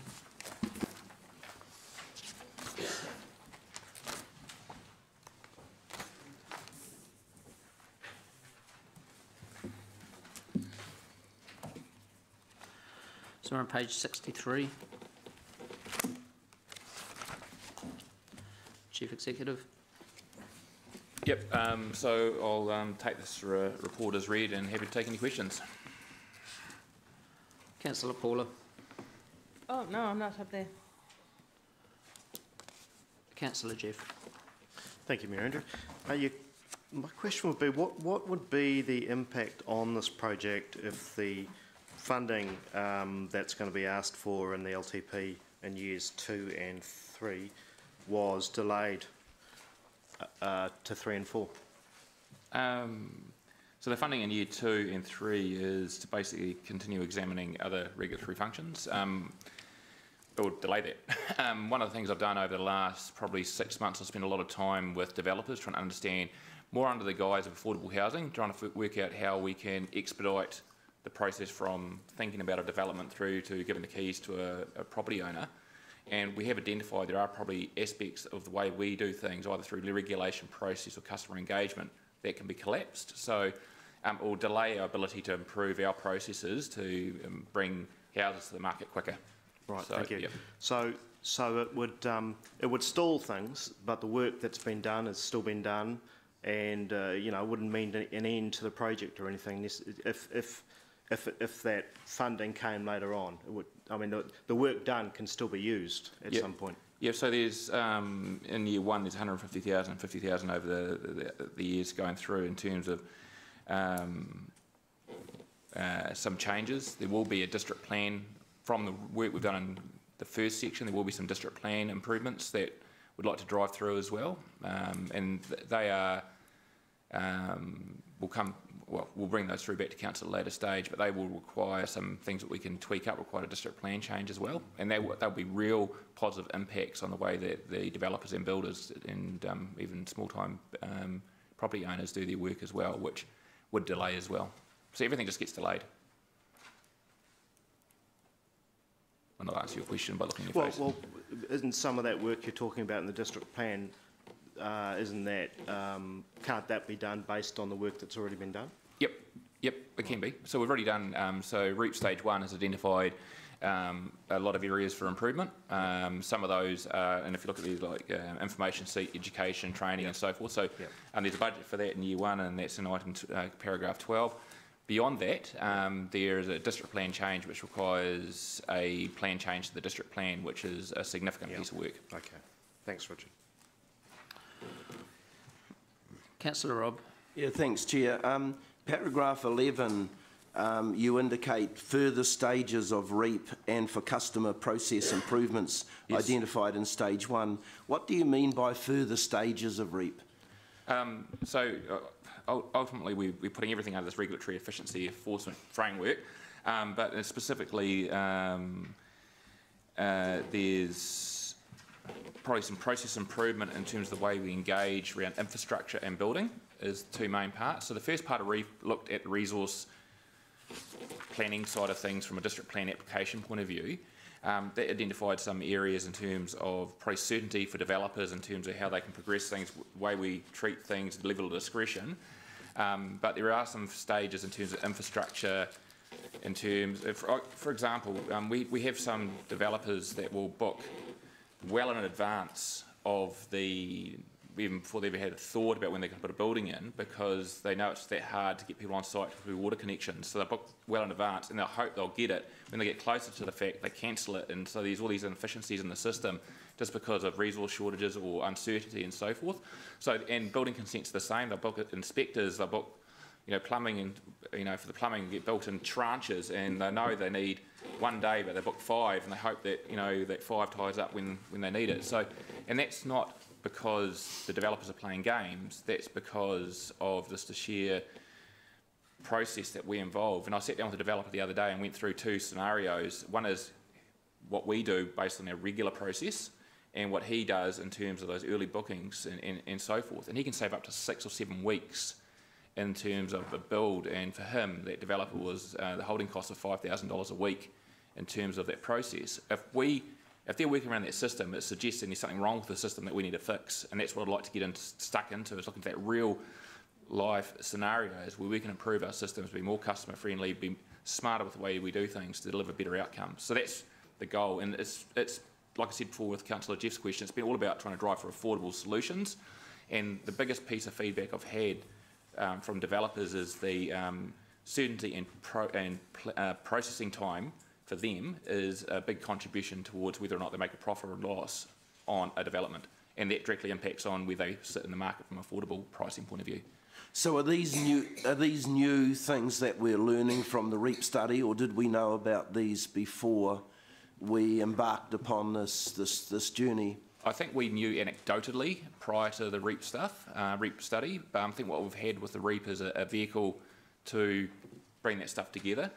Also, as I mentioned to Councillor Jeff's question, is I've been doing a significant amount of work trying to find out how we can bring the price of housing down in Hamilton and what we can do. And as part of that, I've met with probably half a dozen developers of different sizes, you know, small developers that do Housing New Zealand developments, to big developers that do Housing New Zealand developments, to the big villa type, the terraced houses out at Rotorua, all of that sort of stuff. And the key message they get is uncertainty costs them and council process costs them. And so this REAP has been great with uncertainty, hasn't necessarily addressed all of the process timing side of things as well. And with every good intent, we try to be as efficient as we can, but sometimes you need to sit back and do it all over again and pull it apart. I have an image in my head for councillors to do this, is a giant Gantt chart from the day a developer thinks of a development through to the day that the keys are given to the householder, of all the process involved, including the processes associated with council, with a view to halving those, so that we can actually say that we've done a significant contribution towards actually getting prices down. So the further stages of REAP, that should involve a new terms of reference? Yep, so we've got a scope that sort of inferred for the second phase some stuff that I don't think is relevant. We sort of in the scope document we talked about looking at other regulatory functions like food inspections and aspects like this. I don't think that's where the opportunities lie. I think we'll have to come back and test a more focused terms of reference around the stuff I've just described. I think that's where the value is, Councillor Pascoe. So will we get that terms of reference with the 10-year plan? Where there's an envisaged $600,000 extra budget. Yep. So what we've got is probably I'll send out an information sheet. It hasn't been included in the deliberations report, but I'll provide some information to councillors, provide more context about that when they come to the deliberations. Okay.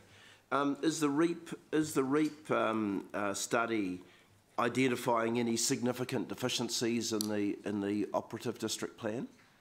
I will. Timely-wise, I've been waffling as long as I can until my team showed up, so thank you for the questions that I could answer. Now, the smart people can come to the room, Deborah and Peter. So could you ask the question that Councillor Pascoe's just asked about whether or not what's been identified to date and whether it's significant or cumulatively whether it represents a significant impact? Certainly. Good morning, everyone.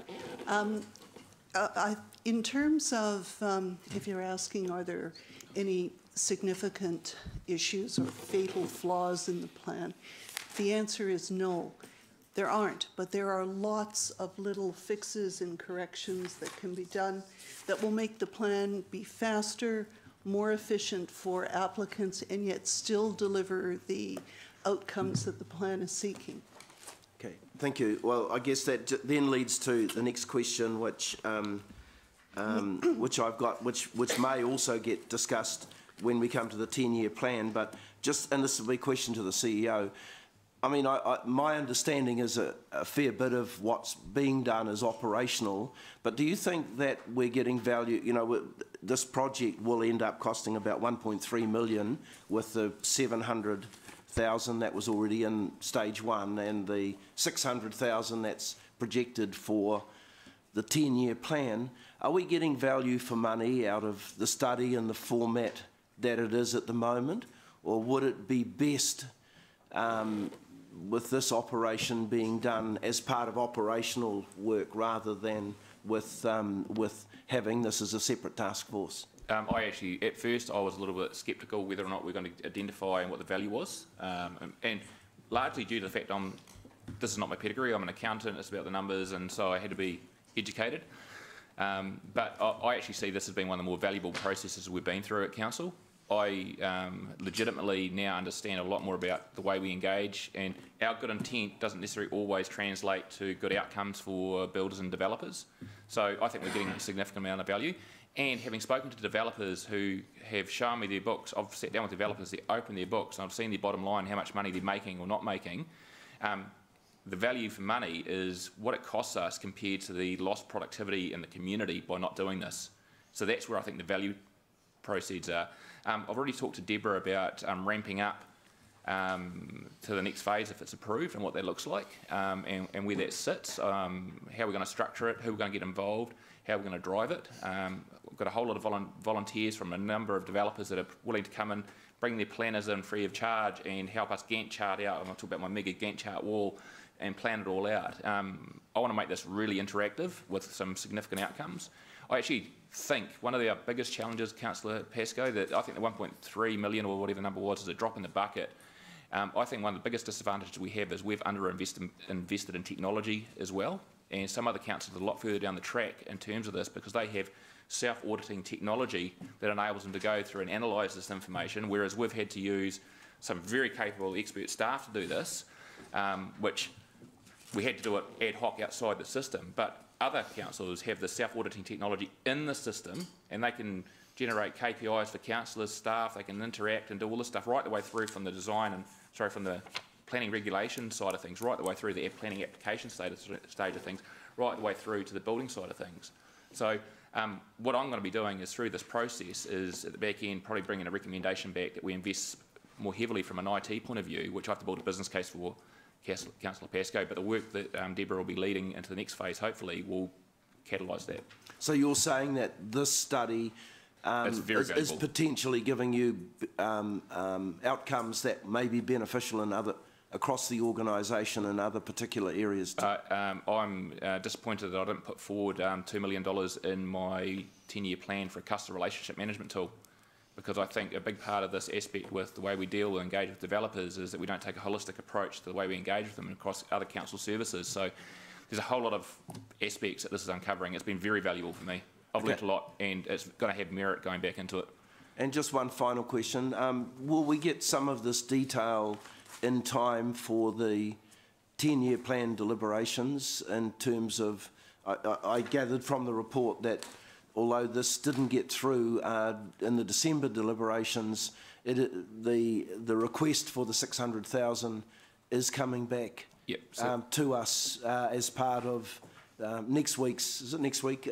Next week's deliberations. Will we get some of the detail around how you propose to spend that money? You know, and I'm not suggesting that we might get a terms of reference, but it would be good if we did. Yep. So the 10-year plan report's currently being drafted, and I haven't reviewed it.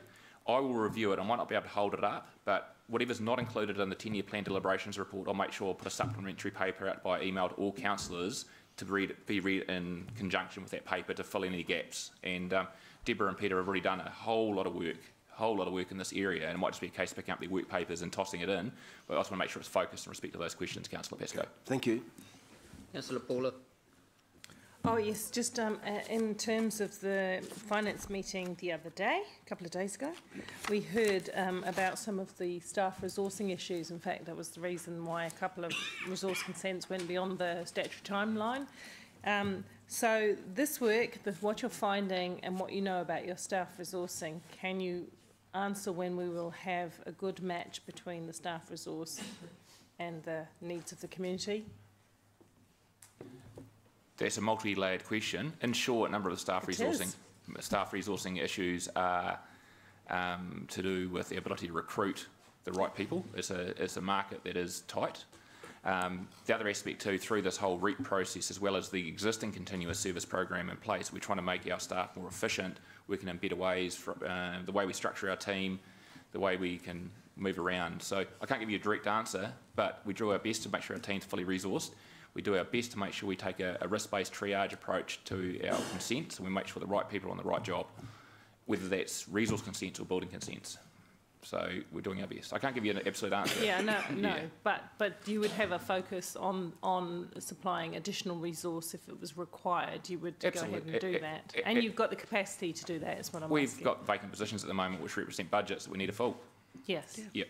Okay, so a lot of it is having those right skilled people there, isn't it? Yeah, we've got some exceptional people. We just need more exceptional people working for us. Yeah. Oh, you do. You do. I'm not saying you don't, but you know, they do a lot of work. Thank you. Thank you very much. Councillor Gary. Thank you.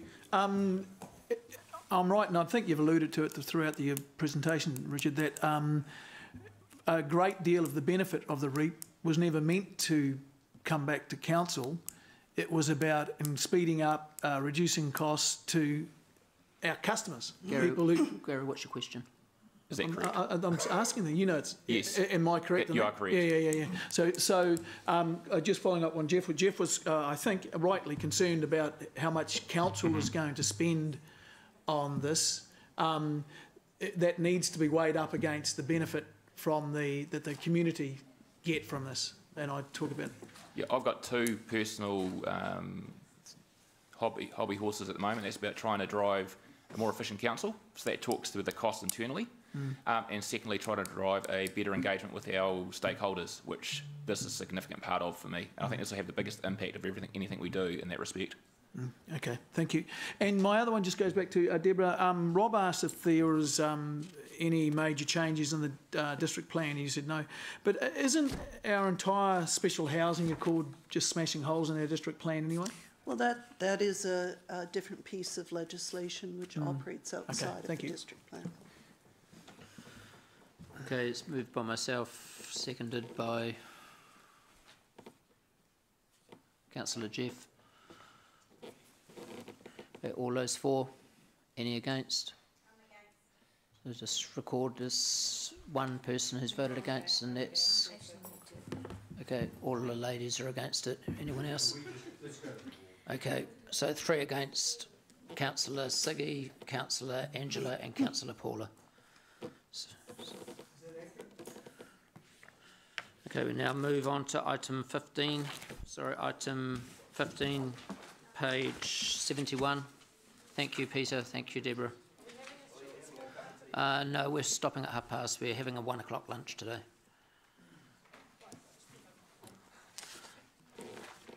Thank you, Fraser. We'll take the report as read.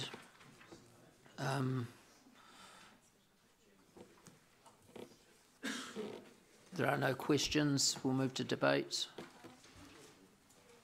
Councillor Angela, on questions. I'm just on page 75, the potential conflict of interest arising under option 2, and option 2 would be if this council appoints... page 75. If this council appointed a panel which would include an elected member. In paragraph 28, it says, if council elects to use the panel option, it and appoints an elected member who can appoint an elected member who did not participate in any upstream social housing decisions. So would that would be none of us, though, wouldn't it? What do you mean by upstream?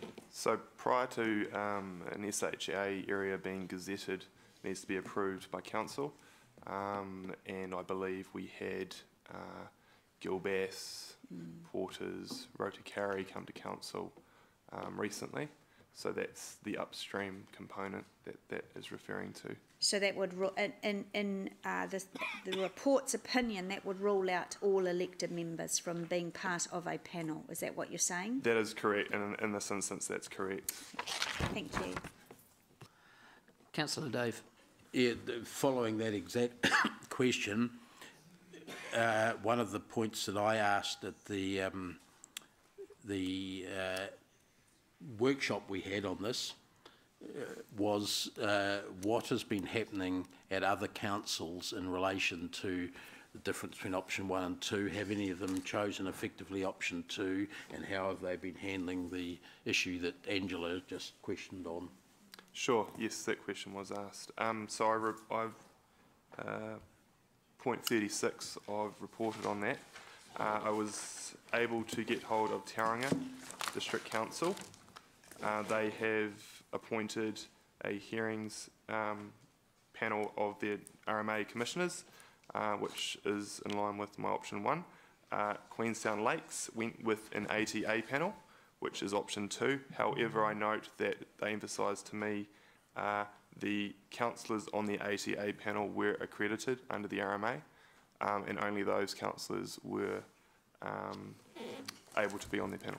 That's not the whole answer to the question, though, well, that Angela raised. It's about the upstream issue and where they involved those councillors in Queenstown, in this case, involved in any early policy decisions relating to SHAs, those ones. Sure, I didn't get that clarified, sorry. Well then, Mr Mayor, I think it's hard for us, we don't have the full facts because Angela asked an extremely pertinent question. There's an opinion from Fraser here that he doesn't recommend that, but we've got evidence here that Queenstown Lakes, which I might point out is whose CEO is the former planning manager from this council, that they have appointed councillors to a panel. We don't know whether, we don't have any information one way or the other on whether they were able to sit on the original discussion on the SHAs, and that was quite an important point back at the workshop, and I feel that I can't make a decision without having that information, which is totally pertinent, and the Chief Executive is waving at you. Mr Mayor, I know you're planning on a 11:30 break, but if you enable to break now, I could ring Chief Executive of Queenstown and satisfy that question. Okay, we'll break. Tell him it's that annoying councillor that used to be around when he was here. We'll break until 25. Martin Gallagher. We'll break until 25 too. Yeah. Yep. Okay.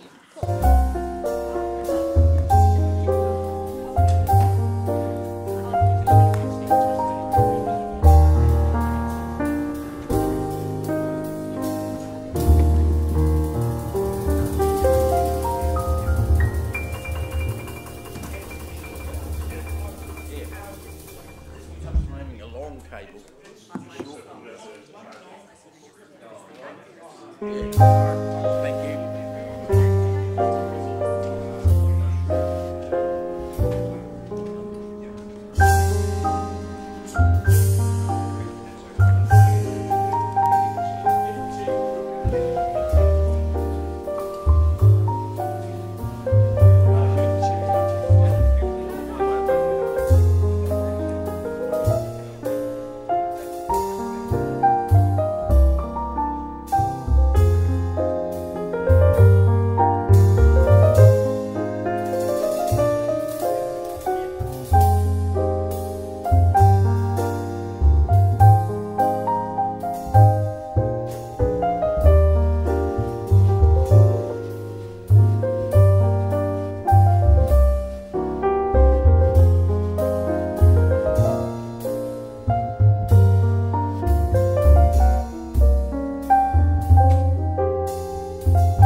So I just spoke to the Chief Executive of Queenstown Lakes District Council. So the councillors that are on the ATA panel were involved in the decision.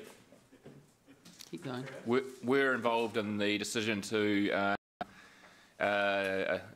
agree a special housing area. So I questioned the Chief Executive of whether or not they consider that to be a conflict. The question that his response to that question was, in their view, the decision to ultimately approve an SHA sits with the minister, not with council. So he didn't see a conflict in that form. So since then I've spoken again to our city solicitor, and just to be clear, the advice that was put forward by Fraser there was the advice from the city solicitor.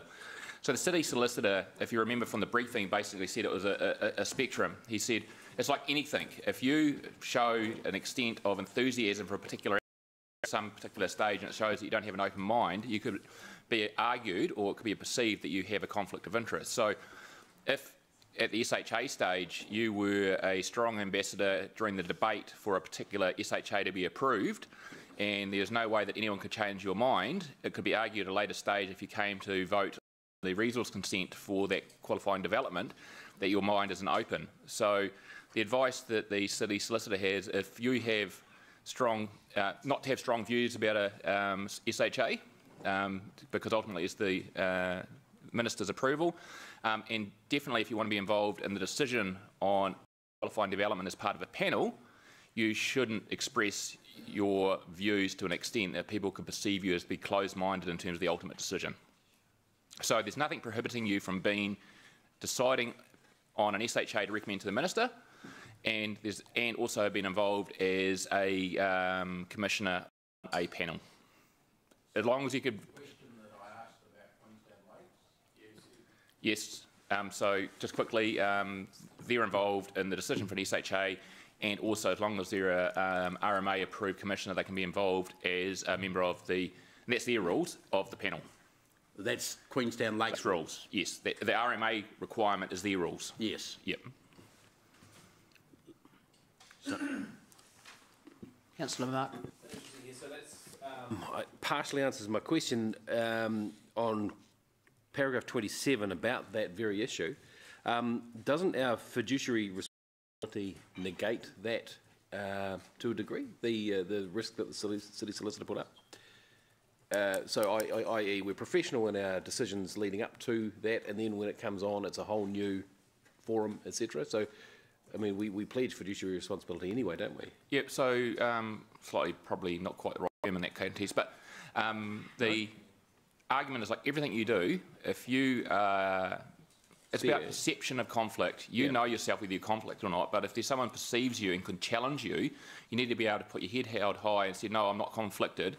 If they then turn around and say, well, Mark, you've spent the last 3 council meetings absolutely vehemently debating one point, then it's a lot harder for you to dispel that concern about conflict. So it just opens you up to challenge. That's what I'm saying, right? So I recommend that if you wish to be involved in as a commissioner on a qualifying development, that you enter into that with an open mind and that you remove being challenged.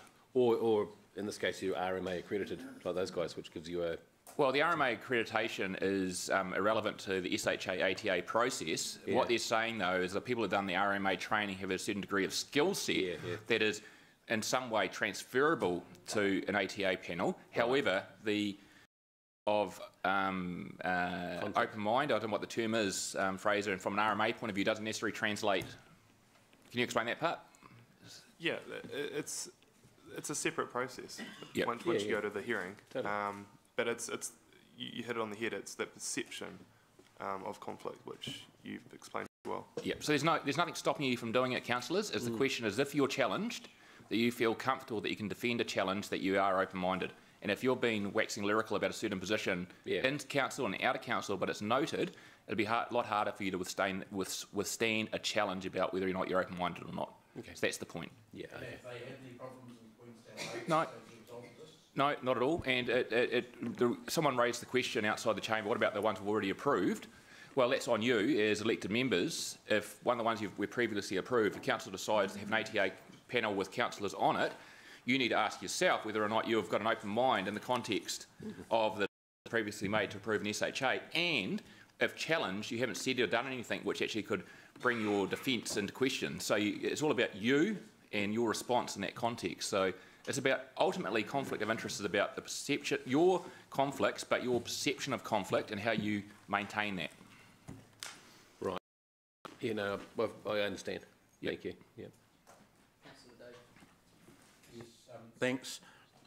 Could I ask then the Chief Executive prepare an amendment to B and C to enable option 2 in the same manner that Queenstown Lakes do it, with the RMA requirement for a panel that can include elected members?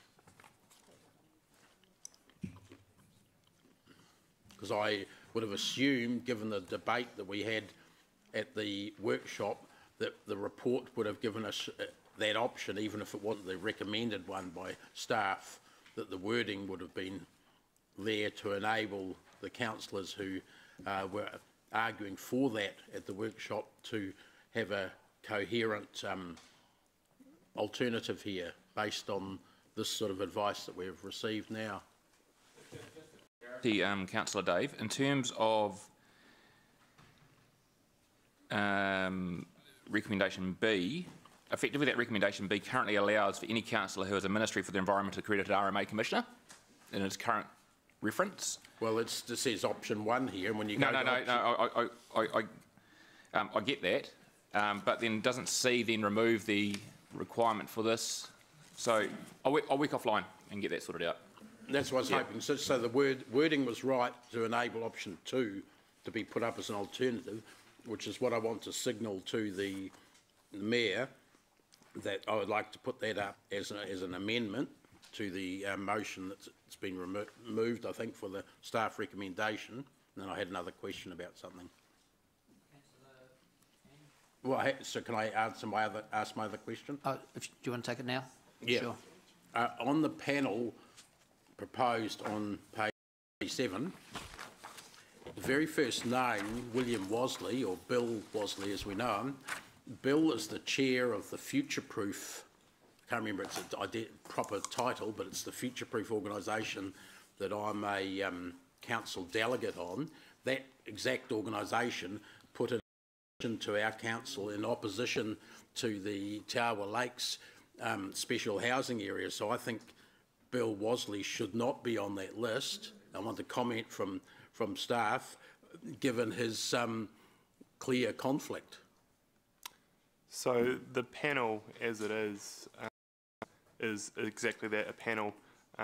We currently have the ability through the GM to appoint a panel out of those lists, that list. If there was a conflict, I would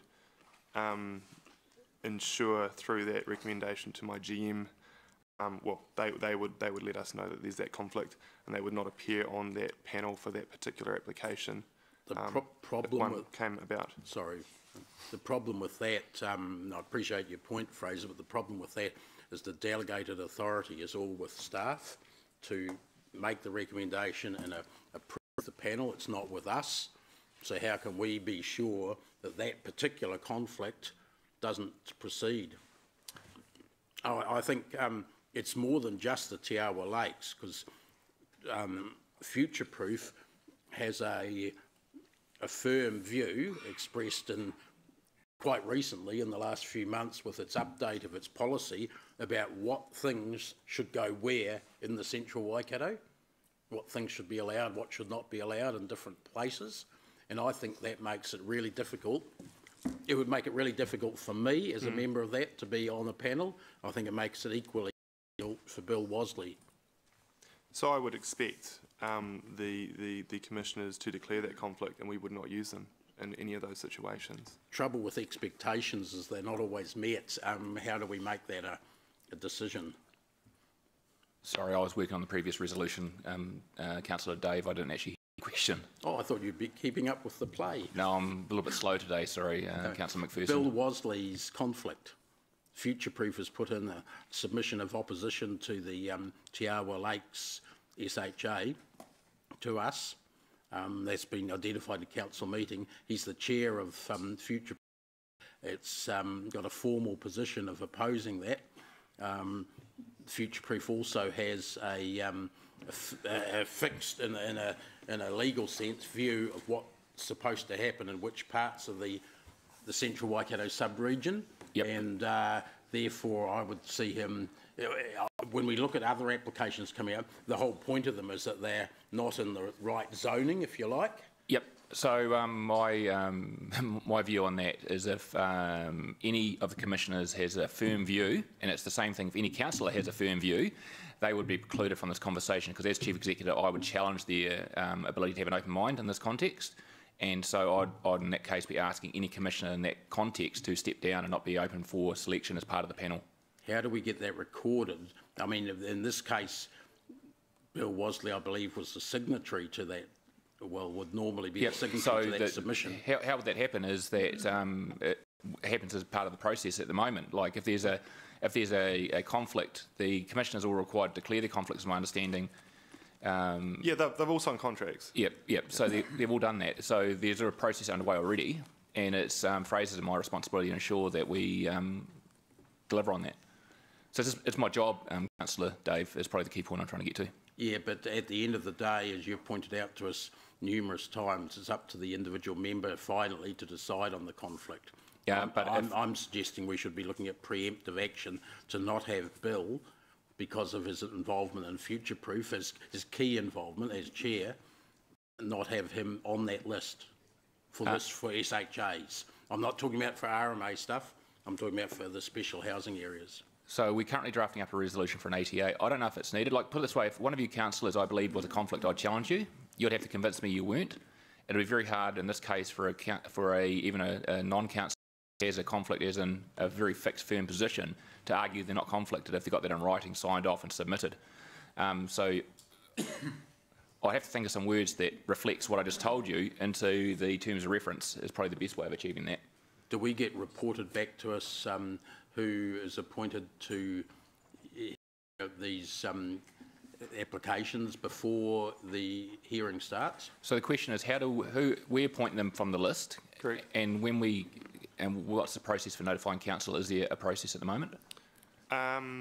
No, there's not a formal process. There's no issue with us notifying when we have these hearings of who the commissioners are. We give councillors warning of the upcoming hearings, and the details of the commissioners' hearing, those hearings are stipulated within the reports. So we can emphasise that to councillors if that's what they would like for any upcoming RMA and SHA. I'm going to put it this way. I'm well aware of the conflicts you're referring to. I'm not going to specifically focus in on one particular individual, but I will be making a phone call to that any individuals and reminding them that they will not be open to selection as part of the commission process if they've got a declared position on a pro or against a certain SHA. If that would satisfy you, Councillor Dave. Well, to effectively be proactive in establishing that expectation. I think that would be a help, yeah. Yep.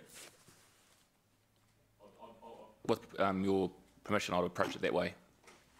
The council's permission. You have the concern. I just wanted to clarify, is Councillor McPherson's seeking with option 2 to include current any elected members if they want to, who are currently accredited with a ticket or are trained? Because there's only only Councillor Southgate remains I envisaged ticketed. Ones that were currently there, plus anyone who might yet become trained. So at the point of time, Councillor McPherson, when there's a commission hearing, as long as they've got the ticket at that point in time, you're happy. Whoever at that point in time is qualified, because maybe half a dozen more might get trained because they want to do that. I don't know. Does that answer your question, Councillor O'Leary? Yeah. If that's covered by the resolution, the amendment, then bigger brains than mine are working on that at the moment, Councillor. The governance manager's all over it. She said. Oh, sorry. Supplementary question. So, are you looking for? So that elected member. So at the moment, as I understand, only Councillor Southgate is ticketed because my tickets run out. That's just added sort of to the list of panels, and you still make that selection, or Councillor McPherson, are you looking for the council to appoint that elected member if they were willing to be part of that? I don't know how it happens, but it's got to include at least one elected member if you've got a panel like that. Yeah, well, I think the governance manager will give us the accurate answer on this one. Well, if perhaps I could make a comment and seek some clarification from you, Councillor McPherson, given the amendment. So it seems to me that effectively what we'd be asking in the amendment is council to establish an ATA panel, and that the CE would be requested to bring back appropriate terms of reference and membership of that for council to approve, because it seems otherwise we would need to work up all the background to that document, which we wouldn't be able to do necessarily here and now. It sounds all right, as long as it's, say, at the next council meeting, and then it's well before any hearings would take place. Is that? So, could I just ask the Chief Executive, when you go to page 75, yes, and you go to paragraph 25, yes, each ATA panel must comprise no fewer than 3 members. Yes. I think we all agree that's straightforward. One of those members, so one of whom is a member of a relevant local authority, community board or local board, and the remainder of whom are persons who are collectively have the knowledge. To me that reads that in A, that we have one member of this council, and the remainder of them, so the other 2 people, have to have their ticket, have to have iwi, have to have understand Māori cultural values and practices, to be in design or engineering or planning or their ticket, but where does it say? Sorry, I'm just talking.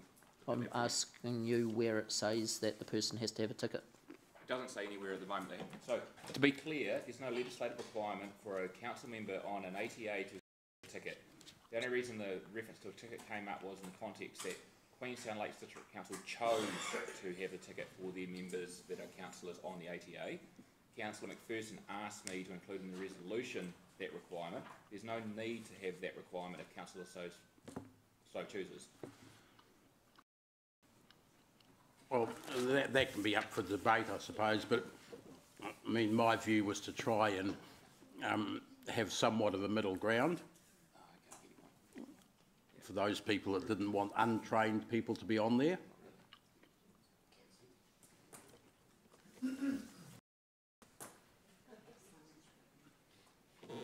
Where I'm heading is that appears to me in 25A, is that the training that's required is that you are on a relevant local authority, and that brought the heart and that brought the local knowledge and the feeling through from the council that they're there to represent.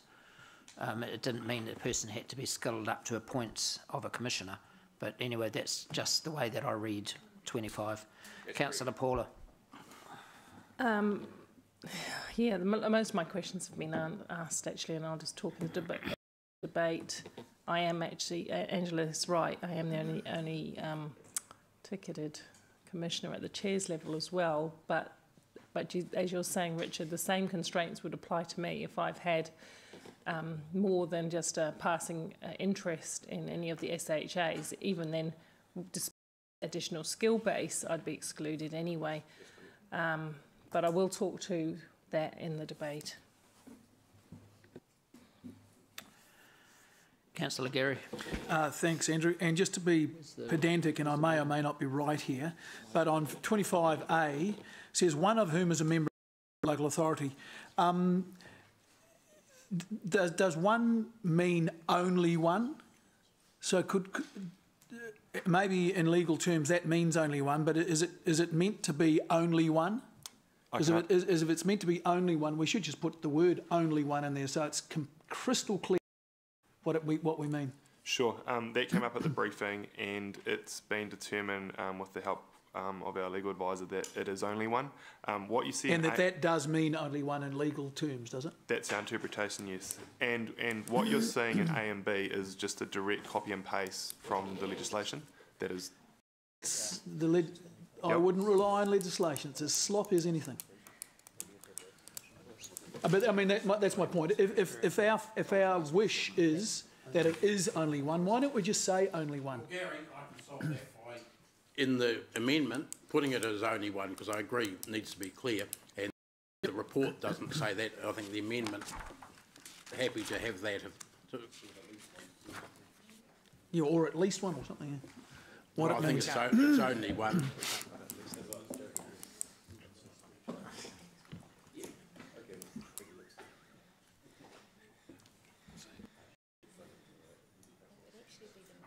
Part C will cover that coming back to us with that sort of definition.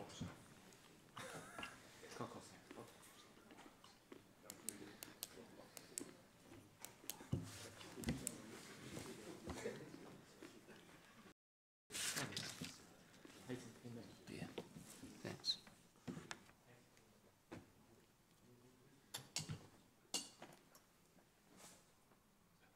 Does that resolution work for you, Fraser, if it's successfully passed? There's no hooks in that?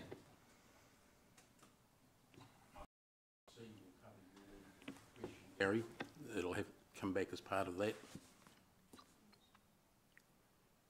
Yeah, so it's the ATA panel as per the HASHA or as per something different? I just want to clarify that. We add in there per the HASHA, or add in there per section 89 of the HASHA. Yeah. Right, Fraser? It's 89 or 90? No, it's 89 for your report in paragraph 24. I'm assuming your report's correct. I would assume that too. Yeah, there it is. Yep.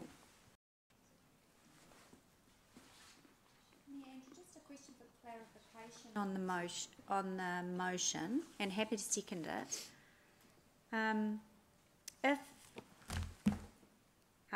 If Councillor Southgate, being the only accredited RMA with a current ticket, doesn't want to be part of the panel, then we will default back to just the commissioners list, so it won't be a panel, will it?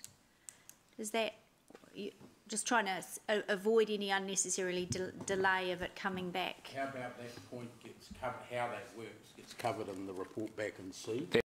So there's nothing in here that mandates that at the moment. Or I wonder if it's possible to ask Councillor Southgate now if she is interested, cause since she is actually the only ticketed member, she may already have decided no.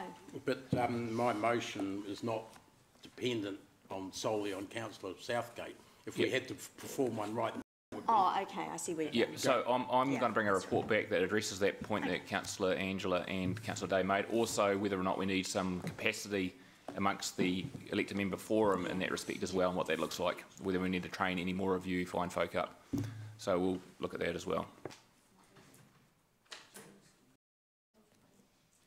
Point of clarity, so we're going to vote on two options now, basically? No, we haven't got a seconder, and at this stage this is the motion, so we just haven't got that far yet. We're still talking through the issues. So, well... Move option 1, which is the staff recommendation. Well, that will be an amendment stage, so we're still Okay, working well, we'll through do it this that as way, being yeah. the I'm motion. happy for it to be an amendment, yeah. Yep.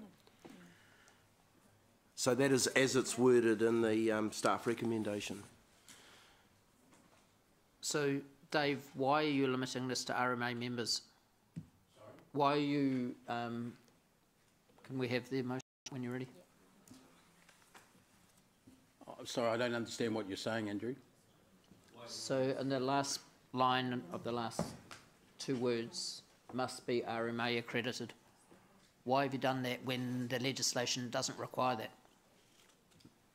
No, I said, you asked that before, and I said I was trying to get some sort of middle ground that would satisfy people that are concerned about any Tom, Dick or Jane being on it. But, Okay, I don't want to debate it now, but to me, when you read it, it's about the qualification is that you're a councillor. It doesn't, that's what the intention of the act debating. is. I personally agree with that, but I'm trying to get to some middle ground, as I said a couple of times.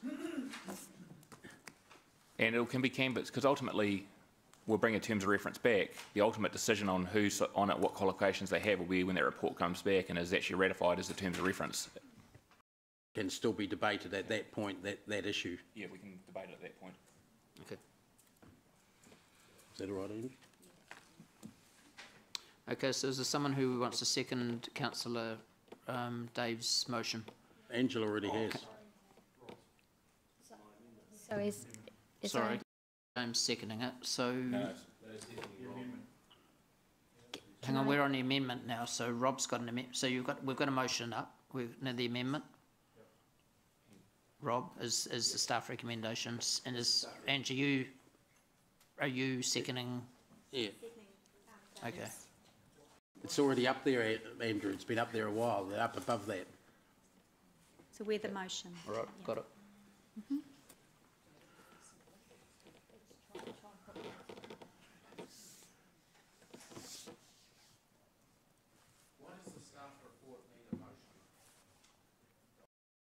Is how it works. It's up to the chair to accept. If any report that comes, if you want to put a motion up ahead of the staff recommendation, that's your choice. If the chair accepts that, it goes up ahead of the... It can go in any order. And that our recommendations is that our recommendation.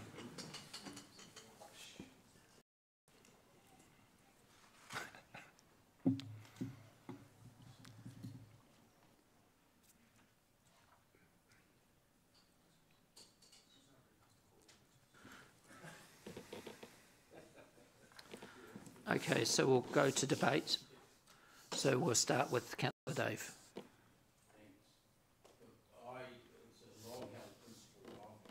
Reason the Resource Management Act and now the Hasher Act govern certain council activities is because they believe the philosophy is that elected members should have a part to play in this. I think the way things have changed in recent years, it's made it extremely difficult for elected members to play a part, but the Hasher Act has restored that possibility where it was almost not there under the RMA. People did a whole lot of training and had the time to do all the myriad of resource consents that come through us. We used to do that as a council committee. In fact, when I was first on council, I was chair of the regulatory committee, and we did receive some on-the-job training, but it wasn't essential to making common sense decisions. And I think the whole point about having elected members involved is they bring their own experience, which is different in many cases from planners' experience. I'd like to congratulate the planning industry for how they've sort of cornered the market, actually, but this is an opportunity to actually share the market with both people with planning experience and construction experience and elected members. That's why we're supposedly elected. Special housing areas are by nature political. They're political decisions about whether we approve them to the first step. They're political decisions at a later stage when the government gives them the tick. And then they have the planning overlay put over those two political decisions. I think that elected members should be involved in that. I get that Paula is the only current person involved with that sort of qualification. I think that if we, with SHAs coming up, that if we enabled elected member involvement, there would be 1 or 2 or 3 more people that would get training. I've been on a council in the past under the current regime. One more minute, Councillor. 5 or 6, thanks. That's had 5 or 6 elected members trained and able to serve in that capacity. I think that's good. We often, as councillors, get complaints about planning decisions, and we look at each other like stunned mallets and say, how did that happen? Because we've never been involved. This actually gives us the opportunity for involvement in a fairly structured way, admittedly. But I think this is an important move to restore a little bit of democracy to this area. It's not over the top. It's and the details of it are going to come back for discussion with us. So I urge you at this point to vote for the motion. If part of what's going to come back to us is that if we couldn't, councillor, how do we revert to option 1 at that point? So it's not ruling that out, but it's saying give elected members a chance to be involved. Thanks. Councillor Robb.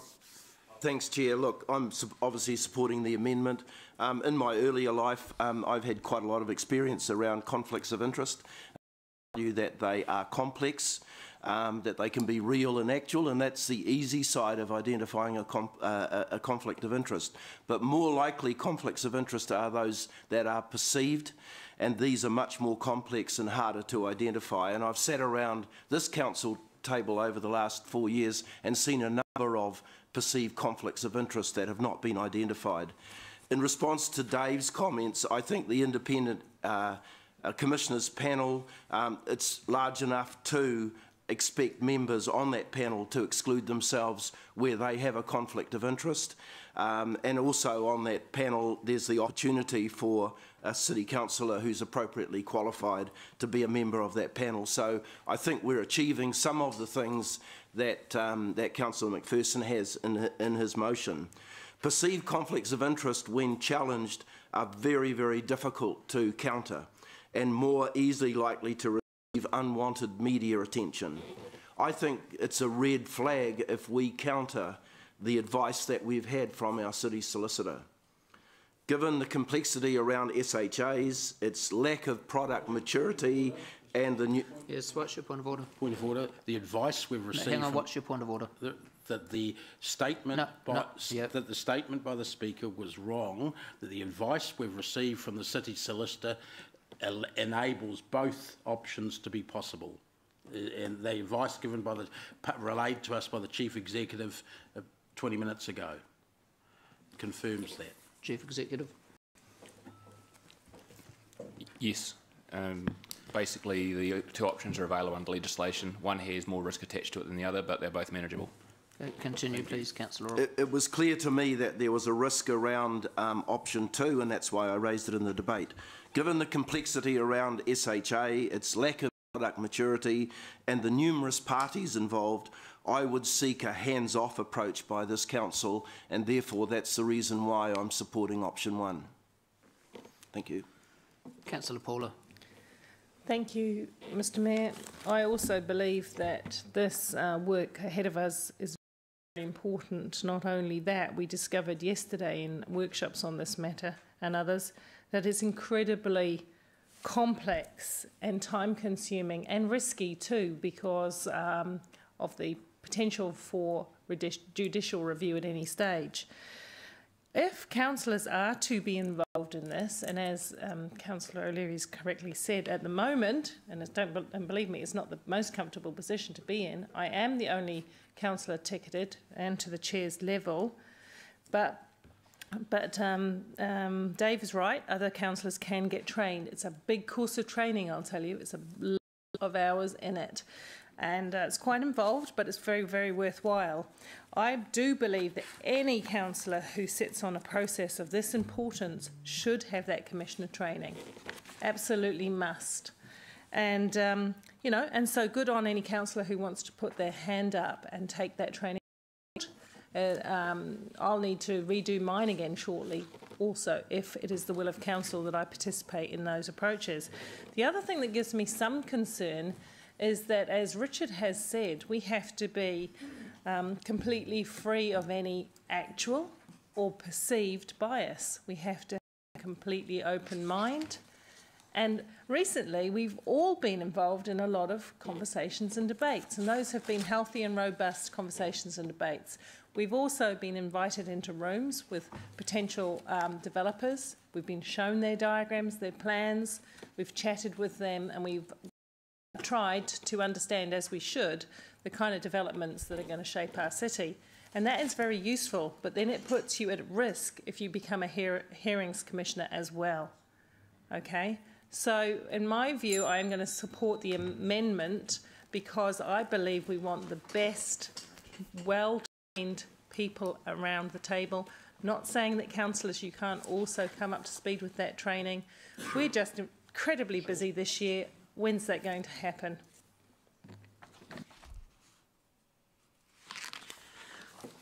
Okay, so if I understand this correctly, we're going to give these decisions away to one commissioner, one of a choice of commissioners off a list. It can be a panel of commissioners. So, under the RMA as an example, and I know that's not the RMA, we can appoint 1, 2 or 3 if we want to sit and hear a hearing as we have done, and we would have that same ability. Okay. So we can have up to 3 commissioners, or possibly 1 or 2 or 3, depending on your call, Fraser? Yeah, the GM of growth. Yep. Yep. So, or we can have a ATA panel which has a guaranteed 3 people on it, with one of those people being somebody from around this table. And by bringing somebody from around this table, and this is asking for a report, we're not making a final decision here, bring somebody in from around this table, brings in local knowledge, because I have seen big things in the city being run by one commissioner from Auckland.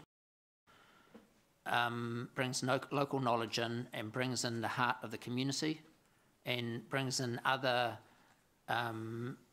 perspectives that a commissioner may not have as an elected member. So I do think that this is worth investigation and a report coming back to its meeting on where we head, which way we go for. So we're not making a decision here, we're just asking for further information on the ATA panel.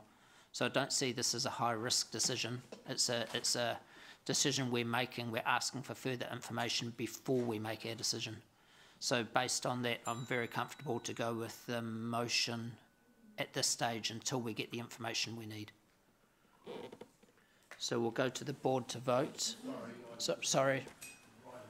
Just on one thing, Rob pointed out in his speech that could be, if Train could be on the panel under option 1, and I just point out to you that they're not specifically listed on the panel, and I don't believe we've used the one member we do have any time in the life of this particular council. Point of order. Yes.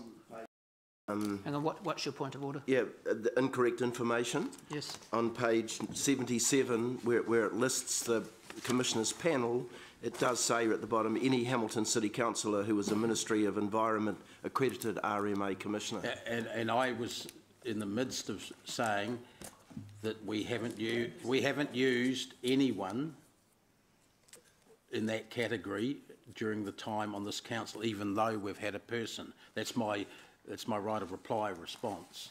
Okay. We could have, but we haven't. So could you, Councillor Dave, you have a right of reply? Have you finished? Yeah. Okay, thank you. Okay, we'll go to the board to vote. We're voting firstly on the amendment, which is option 1, which is the staff report, is the staff recommendation. No talking, please, councillors. Okay, can we clear the board, please? It's okay. Excuse me, no talking during voting. So we're voting firstly on the amendment, which is the staff recommendation.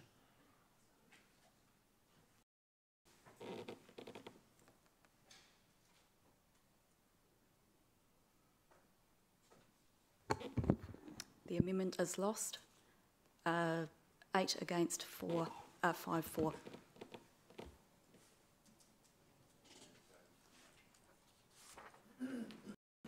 Okay, so now we're going to the motion. We're voting on the motion.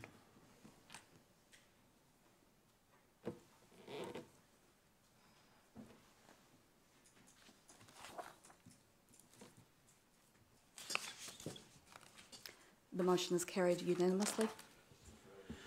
Excuse me, no talking, please, councillor. We now move to item 16.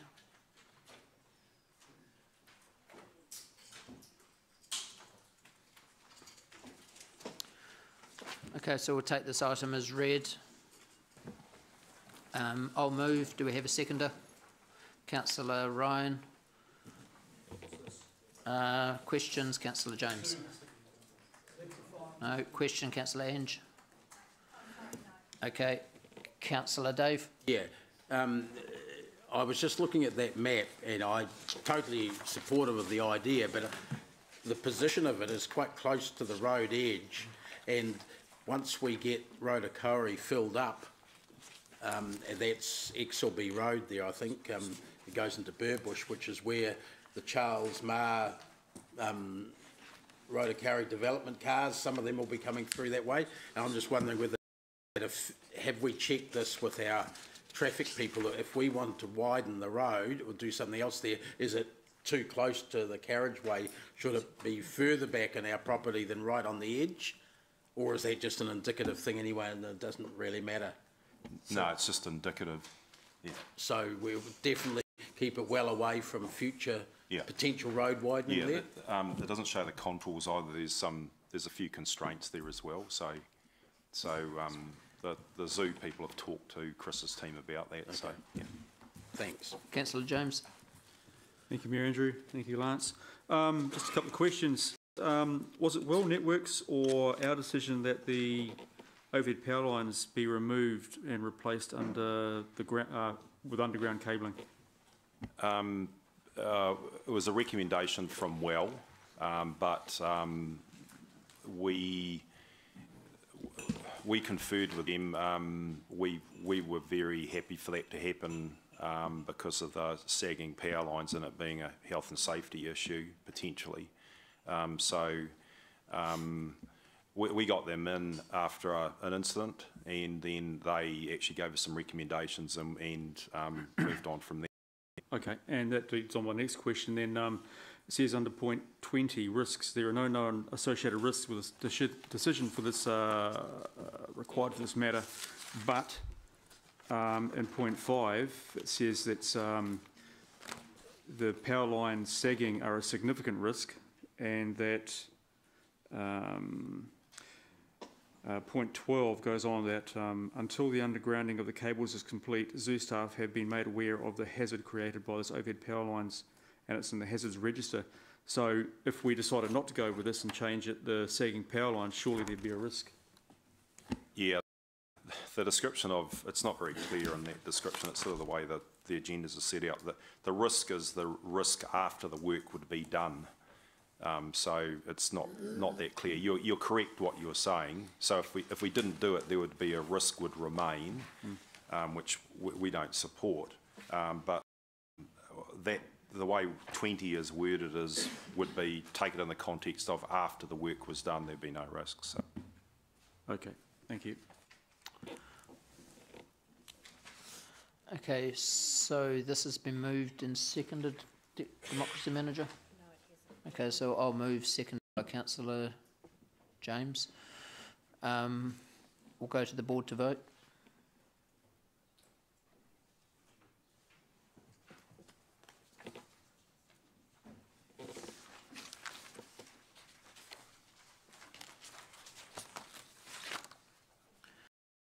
The motion is carried unanimously.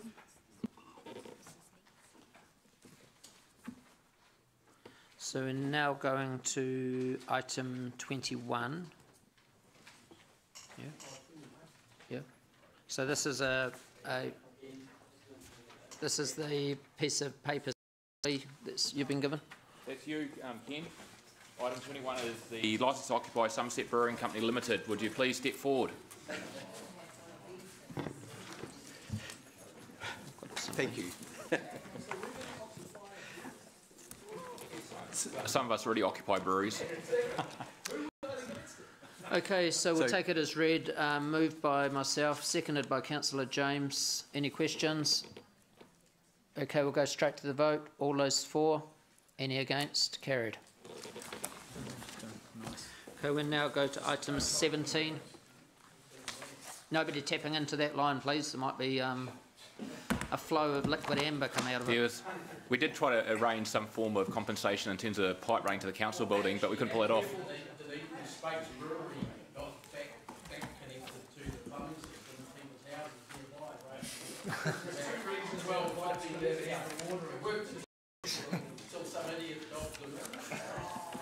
Okay, so we're going to item 17. We'll take this as read. We're on page 84. I do have a question on this. Yep.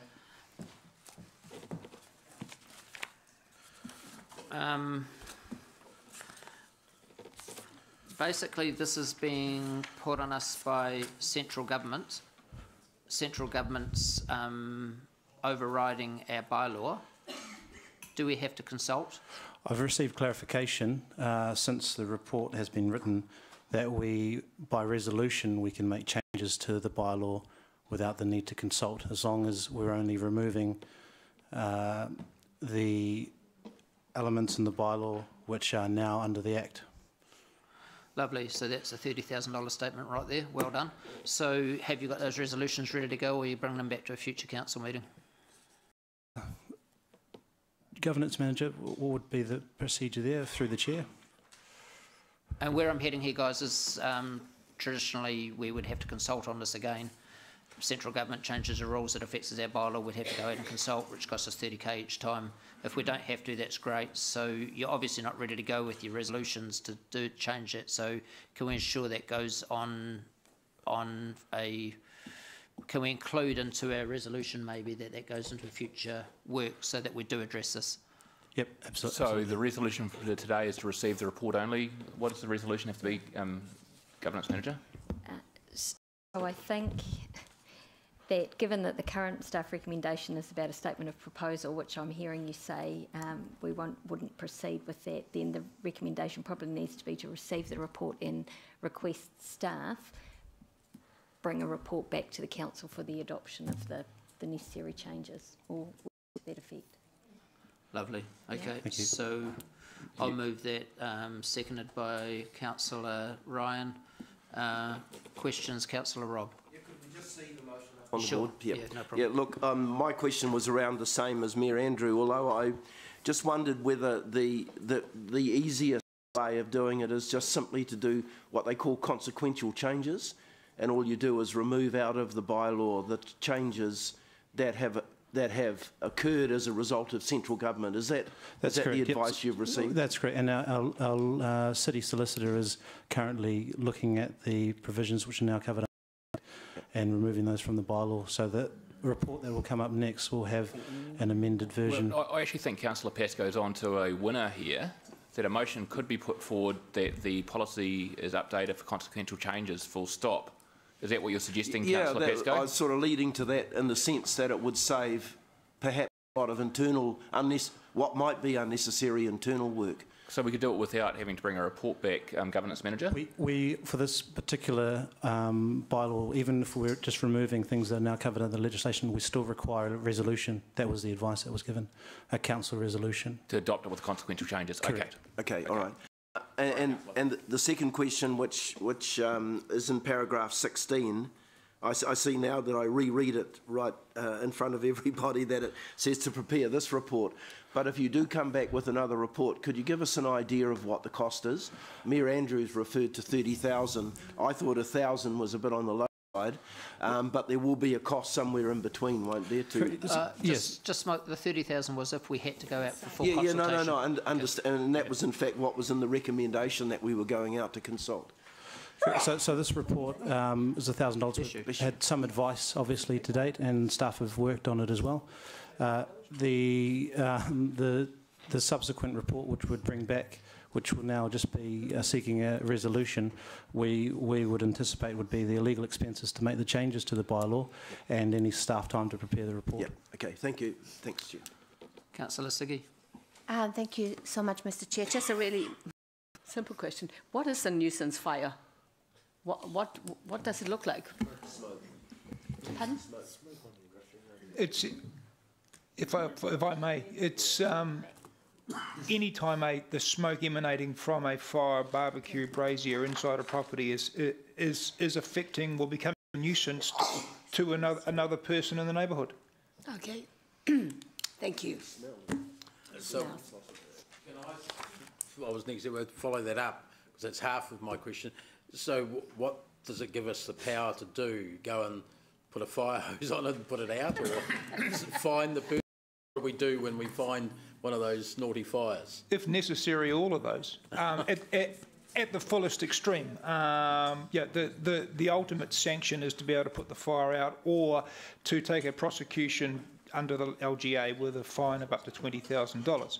The reality is, in the 3 years that we've been operating with this bylaw, we've had about 660 odd complaints of either ash drifting in the air or nuisance smoke, and on every occasion it's been a case of early intervention, conversation, and trying to look early resolution. So we sort of send our dog rangers out after hours, do we? And that No, we have our 24-hour contractor who also provide our noise control services, also do our anything to do with smoky fire complaints. So we should call them noise and smoke control officers. Absolutely. Thank you. Okay. We've got the motion up on the board. We'll go to the board to vote. All those. Sorry, yes, of course you can. Well, can we clear the board, please? Okay. Sorry, Rob's comment about what do you call it? Consequential. So, hang on, stop. So, I don't quite understand what that says. Okay. So, does that encompass what Rob was saying? Because I thought that was a pretty sensible thing that Rob. No, hang on. The chief executive explained through, or Ricky explained that. But Ricky, could you explain it again, please? So the motion that's up at the moment is simply saying that we would come back, staff would come back with the amended bylaw for essentially adoption, so no consultation on that. Okay. I think there might have been confusion because the staff recommendation was still up there, but it's... Yeah, and that would take into account what Rob has just said, that we have amended our bylaw as a consequence of consequential things because of legislation, and that protects us from having to submit, consult and all that sort of stuff. Correct. The legal advice is we won't. Okay, Yep. all right. Thank you. I understand now. Where were you when it was all talked about? You must have been away on your phone or something. Because that was all, it was all discussed, okay? All right. Normally when the vote's been called, you can't, at that stage, no one's allowed to talk, okay? So we'll go to the board to vote.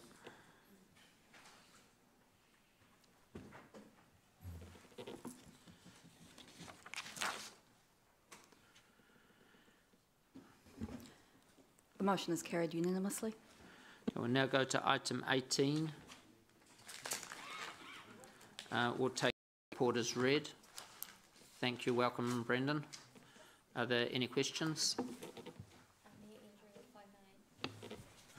There are a couple of points that we need to make in Sure. context of introducing this report. So just to remind elected members that at a briefing to provide a little bit more information on online trials. At that time we were also asked to speak to some of the other local councils to see that what they were doing. So at the time of writing we didn't have that information. We do now have some updates. We spoke to the Waikato DHB. They had a meeting yesterday. Perhaps Councillor Dave may be able to comment on that, but our understanding is that they were not in favour or not overly convinced about participating in online trial.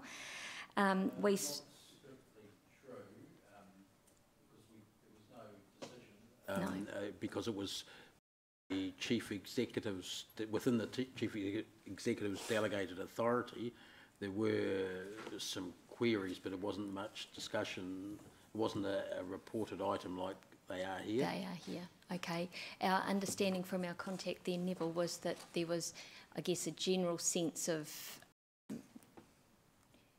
direction from the board that they weren't necessarily interested in, that they weren't proactively committed to. They didn't want to be proactive. And I think there was some interest expressed in perhaps a trial of a smaller sample.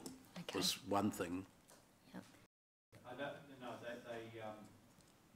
They were sceptical and cautious. I think Matamata Piako is wanting to be a trial. So additionally, we spoke to Matamata Piako. They're not going to their.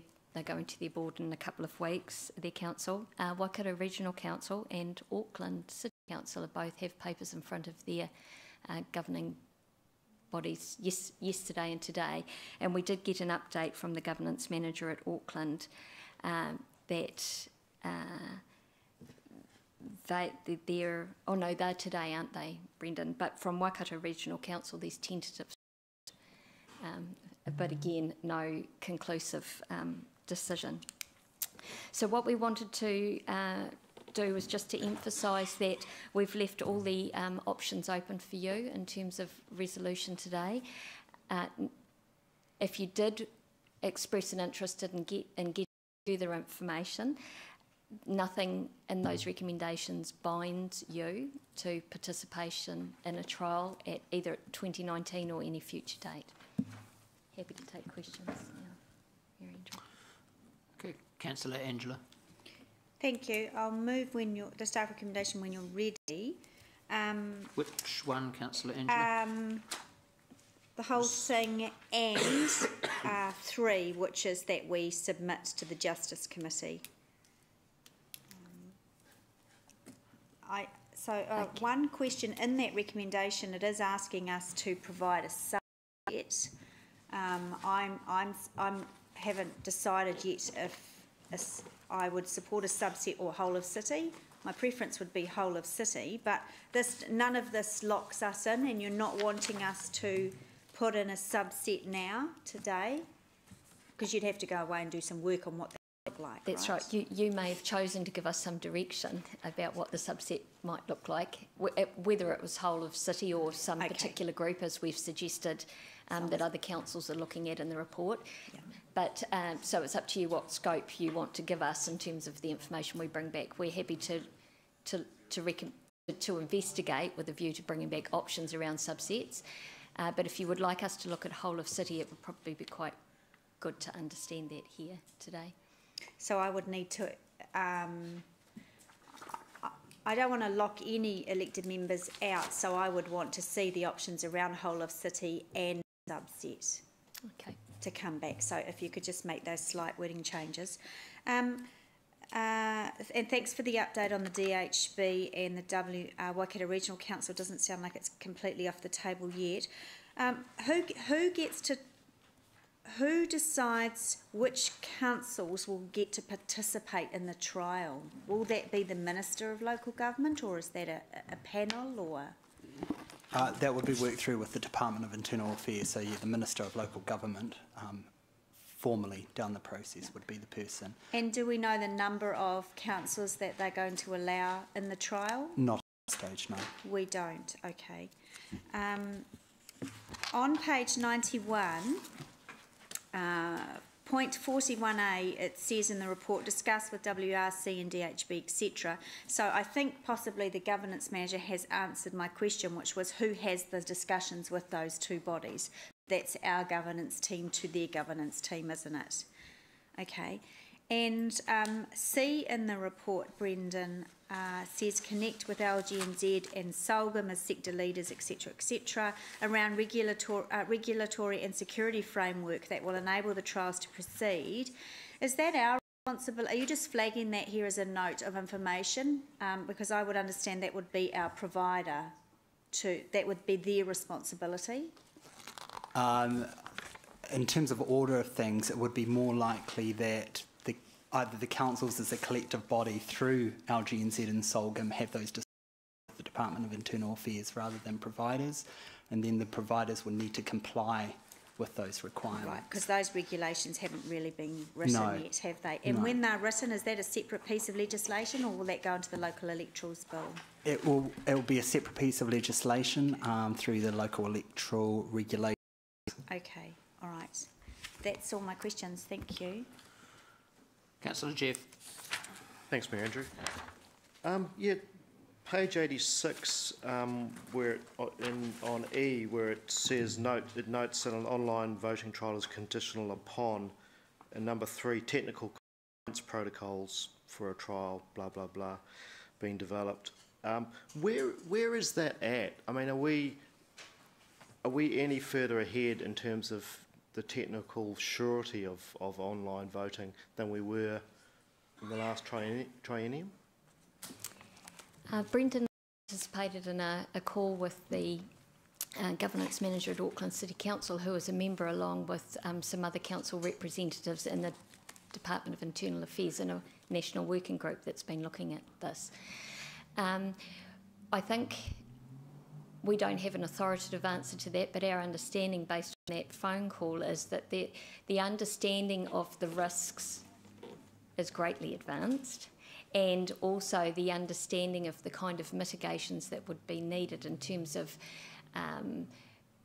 due diligence on a provider and scoping the trials and all those kinds of things, contractually being very clear, is somewhat advanced. But it's in that point E there is really to set out the variables, and there are a lot of unknowns around all of those things at the moment. The purpose of doing further work would be to see how much we could shore up our understanding around those. Thank you. So on page 90, we list the disadvantages of an online voting trial, and we come to D, and it says, as a disadvantage, the security and assurance protocols in the government's regulations and requirements are comparable with the proposed 2016 trial.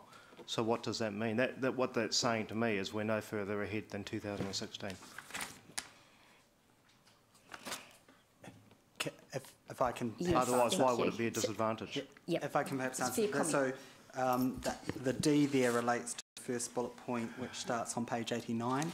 Yeah, I realise that. So what we're saying there is that the estimated costs are contingent on the security protocols being comparable with it. So if they were more, for example, then the costs are likely to go up. Okay. But the bottom line I'm getting from you guys is we're really not sure if we're further ahead than we were in the last triennium. There's no... No, so just to, sorry Brendan, I'll jump in a second. Just to clarify, so that point D, the context of that point D is a risk around cost. Yeah, So there's some assumptions made for the risk of the cost.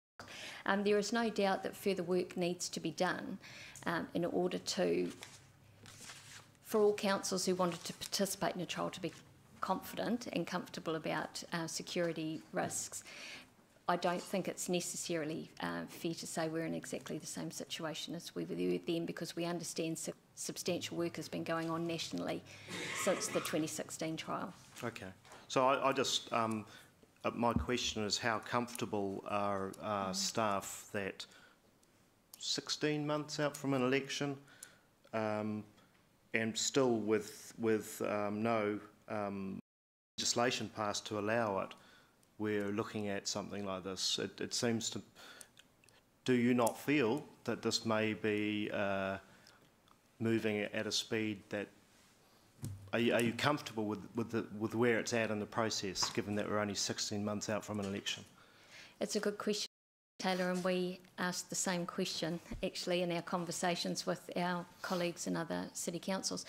What we were told by the representatives of the working group is that the key difference at the moment compared to last time is that the Department of Internal Affairs, DIA, has been part of the working group.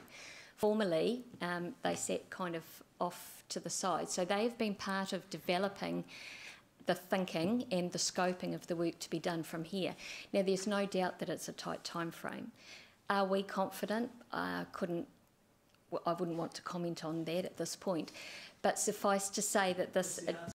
a decision here doesn't commit you to following through anything. It allows us to get more information so that we could give you a greater level of surety, or if we can't, share our expert view that the timing might not work out.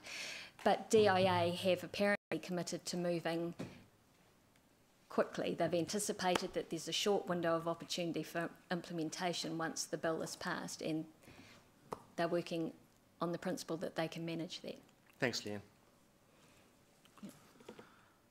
Deputy Mayor Martin. Just on the costs, how is that $150,000? That's an estimate? I mean, for say hypothetically, the DHB or the WRC said yes, we'll do it, but you have to bear the costs. We're not going to, in our budget, we're not going to pick up the extra costs, but we'll obviously do it if you pay for the whole trial. So those costs there are for a whole of city trial. If we went for a subset, those costs would reduce, noting that some of the costs are fixed costs irrespective. And how would the subset work? A subset might work, if you have a look at point 29, it can be, Dale Ofsovsky, our electoral officer, talked a little bit about this. You could choose a group like overseas voters or visually impaired voters, or you could choose a ward. There's different kind of ways you can slice the pie, if you like, if you wanted to go with a subset. I guess the advantage of it is it minimises risk of disruption to all voters if things don't go well, and in some ways it may benefit some of those subsets as well. So obviously if you chose one ward, well, that's the city's in, half the city's out. If you chose a subset of overseas or hearing impaired, that's not a large number but significant. Now the other thing is, can you just remind us what evidence Dale Ofsovsky gave us of increased voter turnout as a result of online? Mr Ofsovsky was very clear that there is no real evidence of increased voter turnout as a result of online. We spend $150,000 in a trial and risk, but there's no... We're advised by Mr Ofsovsky, an expert in this field, that there's no tangible evidence of any significant turnout. Is that what he said? That is what he said. He further went on to say that he believed that online voting was an inevitability, and the question in front of councils is really at which point they choose to engage to make sure that there is a robust and effective system in place at the point in time that it is really needed by councils. He also said that there was no that there was some evidence to suggest that in terms of general engagement, online voting is seen to be another service, if you like, that council offers in the way that we provide a lot of our other services by paper, post, and also online. There may be no significant difference if we did this in 2022 after all the bugs have been ironed out and more authorities. I mean, obviously it's an option. You can be part of a trial and the bugs, or you can just join the rest of New Zealand in 2022 when that's probably an option for most. I think that's an accurate statement, Deputy Mayor, assuming that some of the council chooses to be the trial council to iron out the bugs. Yeah. Yes, I'm going to give notice that I will, as I see that one elected member's moved in a motion already before the questions. So just before we go any further, well, I want to just hold on. I presume you're moving an amendment. That's right, so because I'm Councillor Angela. We just need a seconder for Councillor Angela's motion. Thank you, Councillor Siggy. Okay, go ahead. So I'm going to move that item, instead of item 1, it would be item 2 and 3.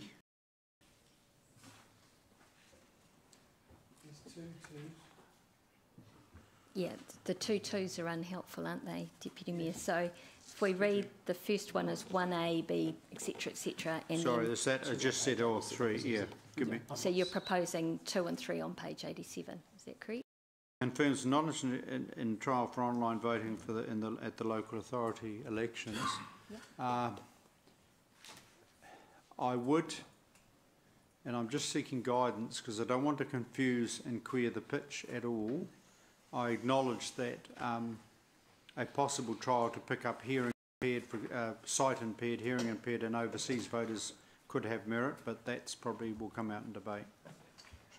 So do you want that inserted at point well, 1? I would like that, but we are open to. All right, so I'm defining now that as far as the Big Bang trial, no, because there's too many risks, but we'll be certainly open to a further staff report around whether or not a trial for overseas voters and hearing impaired and sight impaired is at all realistic, and it's a question. But what we're saying is carry on that, but as far as a trial across the whole city, no, because of the costs and risks.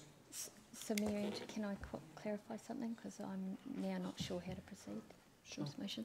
Thank you, Mary. So, Deputy Mayor, are you withdrawing your amendment? Because effectively what I heard you say is a variation of the motion that's on the table, and in fact, either that you wouldn't want to see whole of city included as a subset as the voters, but bearing in mind that the motion on the board asks us to come back with further information on all those things. Well, what I'm seeking to do is give you a much direction now, so that you would focus on a trial, but purely and only on a subset of overseas voters and hearing and sight impaired voters. Okay, so it's an amendment to the staff recommendation on page 86. Yeah.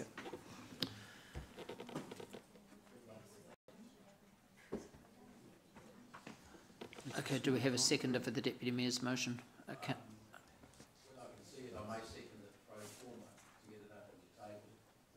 Okay, we'll just hold until it's up on the board and we'll... All right, Councillor Paula, Councillor Paula.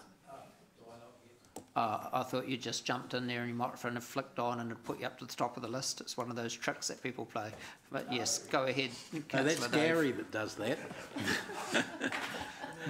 Sorry to make life difficult. I had a question to see if, well, Brendan, if you knew why the Department of Internal Affairs and the other powers that be involved in this haven't got their A into G over the last 3 years, given that we were in exactly the same position 3 years ago. Wondering whether it was enough time to actually do anything about it, the thing that people were interested in. It'd be difficult to say because we haven't been party to the discussions that have taken place between 2016 and now, the feeling that we have is that the previous government clearly showed that they didn't have an interest in pursuing that at that point in time. So until the elections took place when the Labour government came in, we know it was back on the table through the advocation from Solgam and LGNZ. It didn't really get the ministerial buy-in, shall we say, for a department to look into it further. And our understanding is that the working party that has been in place has been working behind the scenes on that, which has involved the Department of Internal Affairs. Okay, that's a very judicious answer, but for yes, a lawyer. Bureaucracy that's grinding very slowly. Look, the other question relates to what other the way you've expressed these subsets here is, for example, this. What other ones are we potentially possible? Because overseas voters is rubbish because there's bugger all. I mean, there's not very many of them. I take the point about blind voters have difficulty. That could be useful, but what other ones? I mean, there's a lot of politically impaired voters out there. Could we deal with them? No, what other subsets are you talking about yourself, Councillor? No, the ones that don't vote for me are politically impaired.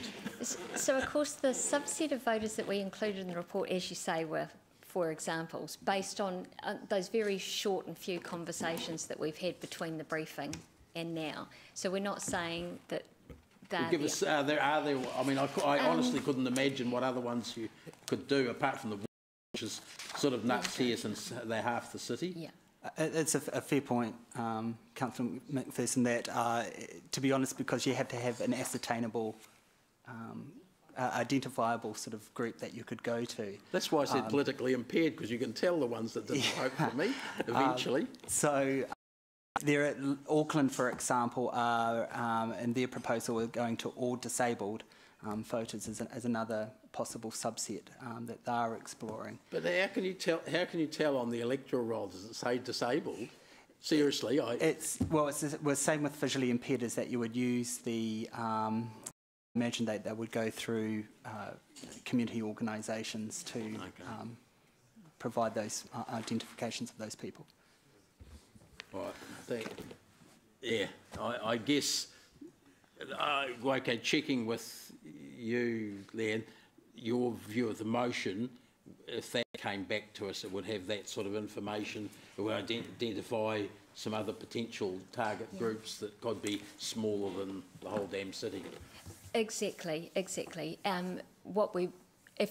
council is remotely interested in the topic, staff would we would definitely appreciate time to do a bit more investigation and bring back some solid information, or as much as there is that's solid out there to put in front of you for a decision. Yeah. Councillor Paula. Yes, so I'm interested, a lot of my questions have been asked because we've gone a good debate, it's been great. I'm interested in the set and how we land on that, because I see this, devil's always in the detail from my point of view. And I think what I heard was you saying you could choose discrete subsets of communities, like those with disabilities, or you could choose a geographical boundary. Now that's going to be problematic because either, isn't it? It potentially could throw up anomalies between wards where one ward attracts a decent and fair amount more voting. Well, that would be lovely if people embraced online voting and voted more than the other. So likely that's not going to find favour with a council that goes on an east and west split. So how does that get determined? Well, the decision would be yours. So what Brendan and I, the message we really want to impart today is that we do not have an expert view at the moment or recommendation to make to you on this, because we haven't, it's a new topic and we haven't done the necessary due diligence on it. There will be pros and cons of different types of combinations of subsets, and there will be pros and cons in proceeding with a trial or not as well. What you'd be doing with this, both the motion and the amendment, is sending us off to bring back a report that would address the types of questions that you've just asked. And so would it also address, and we've been looking around New Zealand and we've been going backwards and forwards to Solgam and LGNZ, and that's not getting us anywhere fast. will we be looking at international best practice into Australasia and other places where online voting has occurred and they've sort of made, you know, good steps into that, some mistakes? Will we some gains? What will we? How far will we draw our net? Because someone's going to take the leadership step at some point. They have to. The working group has been doing, as we understand, some really good work around this. So our first port of call would be to have more robust conversations with them to understand what research they've drawn on and coming to the conclusions or and the work that they've prepared thus far.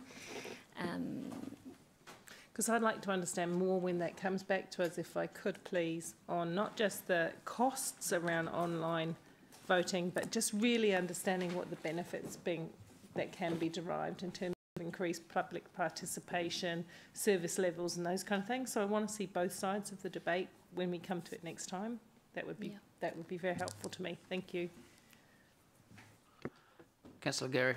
I just have a concern with the picking a specific group like we have, because the purpose of doing a trial is trying to figure out what on average will occur, and we are picking specifically unaverage groups, unnormal groups, and I don't, you know, we're talking about people with disabilities, so I don't want to be, you know, crude about this, but these, you know, people who are overseas are not at all representative of the average voter, and neither is a hearing or sight impaired voter. So I don't know if that trial would be of any value. So the motion that's on the board includes whole of city as well as subsets, and the amendment is specifically a subset of voters in terms of what we would investigate from here. But could it be as clear a subset of normal average voters? Because otherwise any result you'll get from it, I don't think would be valid. Yeah, so exactly. CE, thank you. We'd pick this up in the report. Okay. As Brendan said, we need to be able to, for a subset to work, it needs to be identifiable. So a ward, for example, you might consider it needs to be homogenous, doesn't it? Need to be representative of the whole? Excuse me, Councillor Gary. A lot of these questions are trying to tell staff what to do with the report that they've already been instructed, if we vote this through, to write. So that's dead right. I think you're correct. that staff know what they're doing on several of the last people. I haven't come in because I haven't come in, but I'm coming on you and anyone who's done it. But it's very clear what staff know what they've got to do. It's a matter of them leaving them to bring the report back. Can I just finish with one sentence? If the report hasn't got what you want in it at that stage, then any trial has to be representative of the population. And I think the trials that have been suggested are not representative of the population. We do a ward. Oh, yeah, beg your pardon. Yes, sorry. The one. Yep, that's correct. And not to extend the debate, Councillor, but actually that's not necessarily assumption. I mean, that is an assumption that you may hold as a councillor that a subset needs to be representative. But can I suggest that's not necessarily the framing for this? Do you have anything to add, Brendan? I would just say that the purpose of doing a trial is to test its, for want of a better word, of its functionality.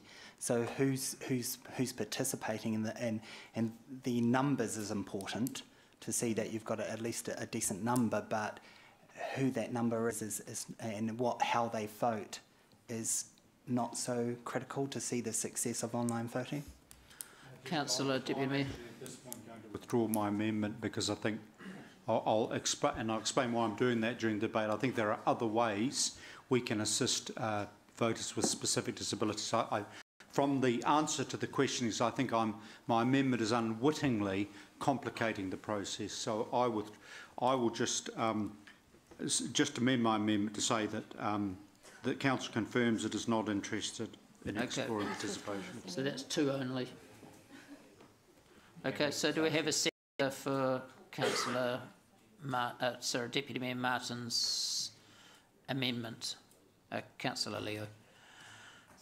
Okay, so we'll go to debate. So we start with Angela. I'll take one more comment. Sorry, Mayor Andrew. Just to get some clarification, it would be useful for staff when they're preparing a submission if there's any specific points or direction from this council as to the angle you would like us to take in preparing that on the bill, whether there is this general support for it or if there's particular points you would like us to cover. So, sorry, in regards to paragraph 3 on page 87 and the recommendation, and which is in the motion, and I think it's in the amendment, it's just to get some direction from the council. So just to be clear, Deputy Mayor has withdrawn 3 from the amendment, so it's only 2 now. Only 2, okay. Okay. But in the motion, But in the motion it's there, so Councillor Angela, who's the mover. Well, you're the mover, so... I know, but staff are asking us to feed in now what points we want into the draft submission, so that requires a little bit more discussion, or can we do that off? We believe that can be done offline, absolutely. Okay, if we just copy in all elected members, obviously, to those points. Okay. Yep. Thank you, Mayor Andrew.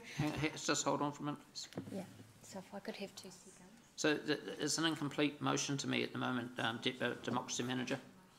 On 3, it's wide open to staff to do whatever they'd like to put in there after the event. So I just think it needs to be tidied up there. We could bring it back to a council meeting, do the consultation offline. Yeah, that I just think. Can we just get that tidied up? What I'm saying, Councillor Angela's. That's fine. Yeah, because we've missed that sort of discussion, haven't we? So that will come back. That's fine. So I'll carry on. Yeah, you can carry on. With my debate. Thank you. Look, effective democracy is going where the people are. And good democracy is acknowledging that technology is upon us. It's been upon us for a very, very, very long time. We should take, in my opinion, absolutely every opportunity open to us to be involved in good democracy. And if this council and any council was not an expert at anything other than democracy, then that is good enough for me, because that is the one thing and the only thing that we are truly, truly the experts in. Being the first at anything is always going to be a risk, absolutely, and I acknowledge that. Is the risk of the net cost to this council of $85,000 additional upon our normal election costs? Is that good? Is that a risk? Yes, it is, but it depends what value you place on good democracy. If the risk of being the first to be included into a trial like this was to increase, and the outcome of that increase in voter turnout, then I am prepared to take that risk. If another risk of being part of this trial meant that more young people or any young person was enticed to engage in the voting process and to be part of democracy for Hamilton City, then that is a risk that I am prepared to take.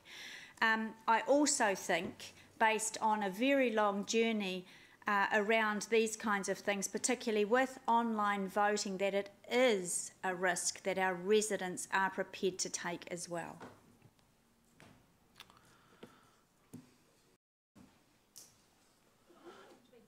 Councillor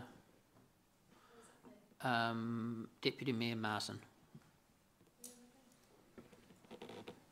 Thank you. A number of years ago, I was fully involved in the referendum to introduce ward systems, which was actually lost, but the then central government imposed it anyway. I was involved with postal voting to increase turnout, and we found that initially the turnout went up, and then, as we know it, it's slidden. I think the critical point that Dale Oskowski said, and this is a crucial issue, there is no tangible evidence at this point that online voting significantly increases voter turnout across a range of age groups. There are ways in which we can entice a group of voters, be it a voter with disabilities, young voters, whatever, through our electronic means to participate. But all we are then asking them to do is pick up the piece of paper that arrives in their letterbox, tick it and put it in a letterbox and send it away.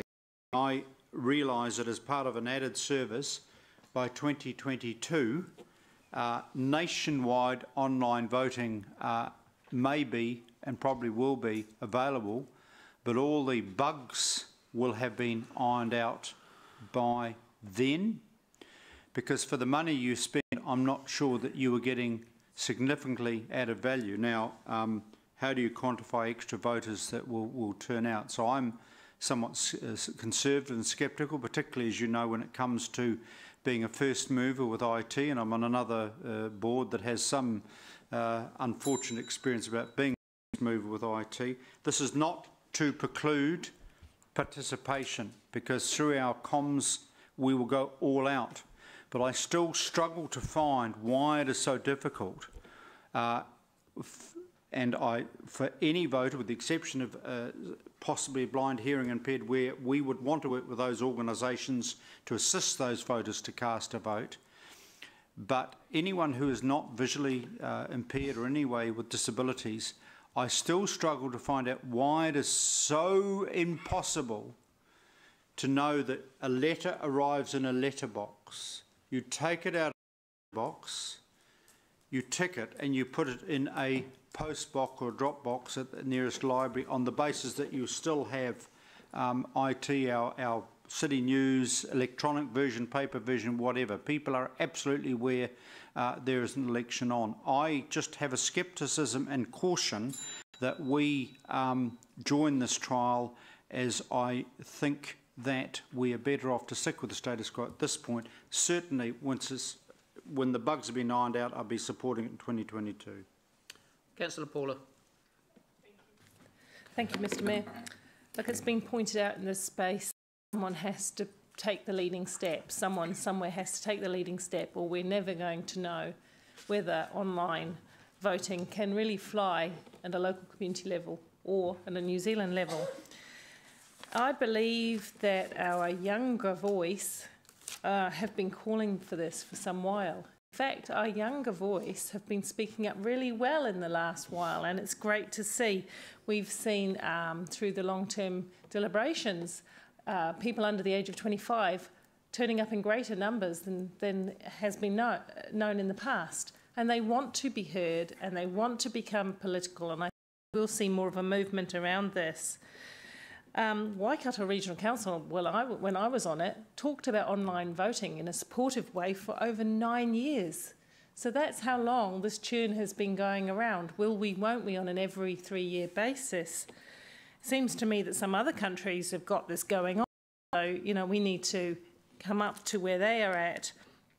To me, public participation is absolutely the most important thing. That is why we're here.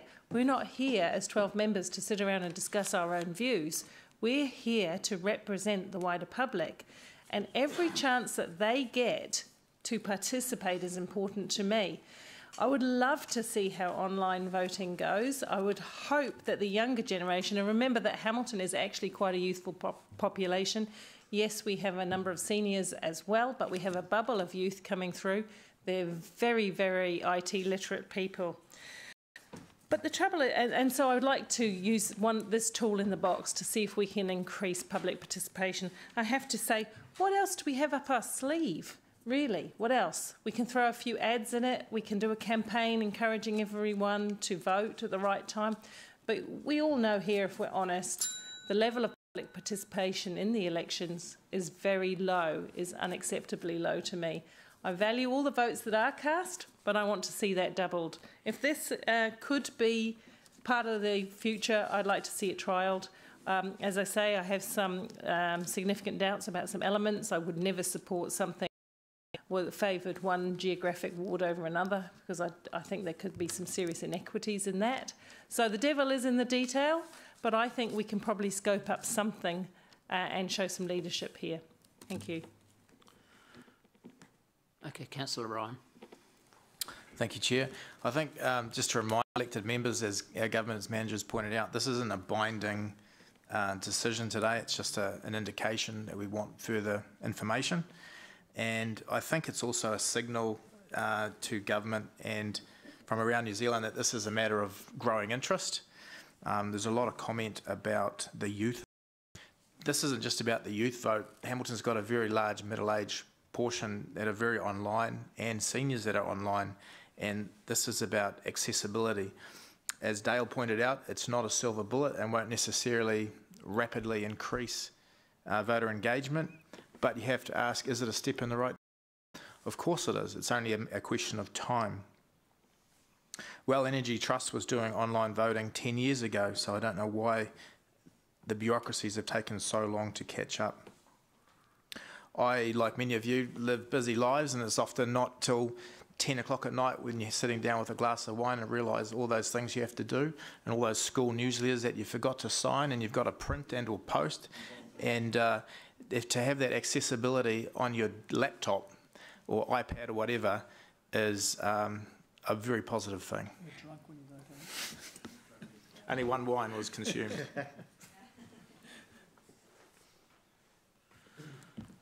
Councillor Dave. Thanks. Yeah, I'm with Councillor Ryan, especially the wine part. Look, there are some councillors, I think, that have got this attitude of it ain't broke, so don't fix it, and they look around this table and see all the fine, upstanding people that are here and think, why would we want to get anything different? But there are perhaps some people that aren't represented here, and it may give an opportunity there. I would certainly like to see a bit of an extra look at it. When I sit next to Councillor Gallagher when he's at a DHB meeting and observe him using an electronic agenda, I know anything is possible in this area. So I think that he should reflect on his willingness to look at new technology in this area as well. I do have a quibble about the cost. I think that if we're doing the country a favour and the government a favour by being willing to trial it, that cost should be totally subsidised by the government. They pay for all sorts of trials in other areas. A trial on a completely new voting system that they ultimately intend to roll out nationwide should be funded by the taxpayer, not by ratepayers in a handful of cashed up districts like ours.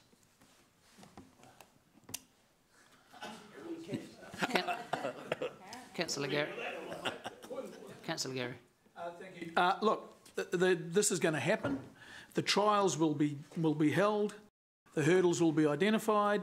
The system will be improved. But I'm buggered if I know why we have to pay for it. Someone else is going to do it. There's a whole lot of heroes out there who will give it a go.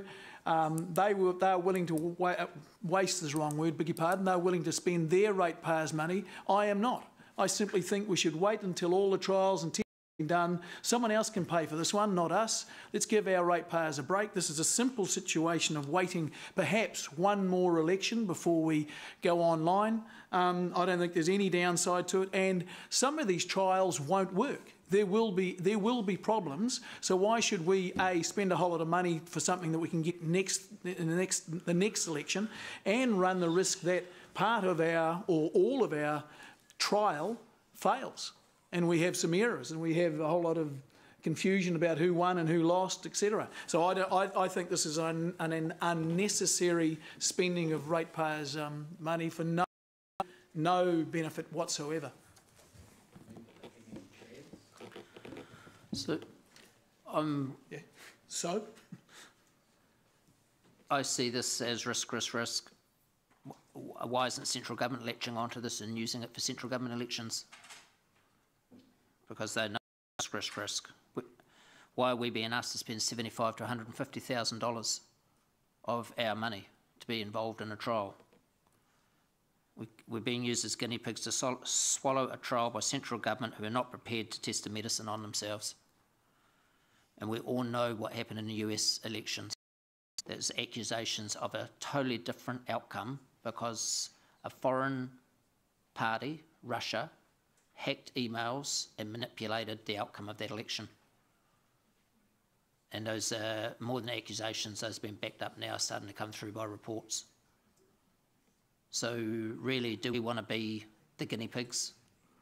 And why wouldn't we just shut this down now by going with the amendment to stop wasting money on more reports and taking us down a road to put up somewhere between $75,000 and $150,000?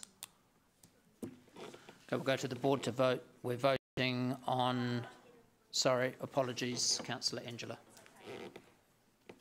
Thank you, Andrew. I'm just going to respond directly with my right of reply to some of the comments around the table. The Deputy Mayor said, for the money, I'm not convinced we'll get any extra value. My response to that would be, for the money, any opportunity to increase good democracy should be of high value to not only elected members but to the public, and I think that it is.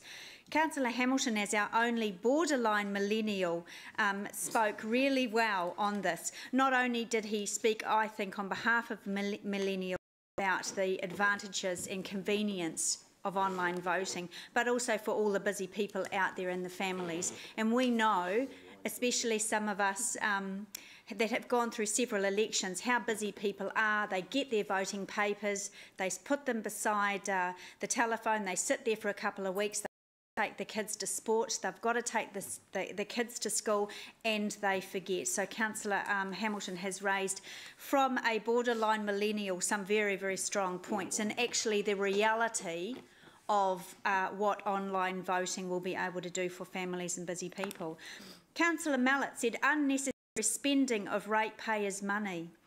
Online voting is not only necessary but critical and inevitable.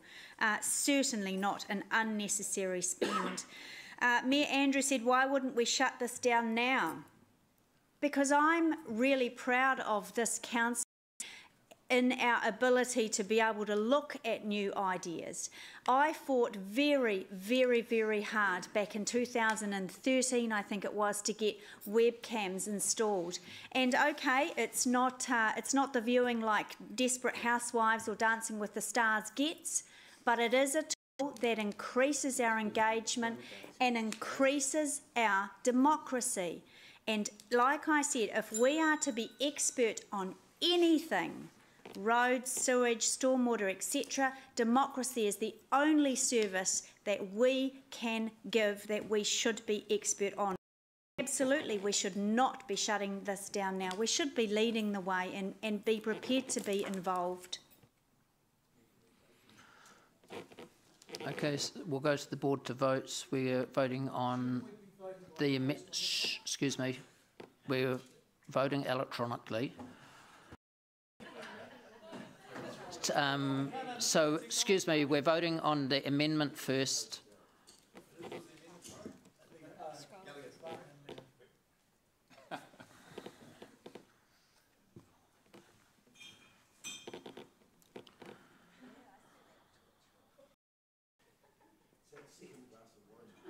Okay, so I'll use my casting vote to pass that. So now the amendment becomes a substantive motion.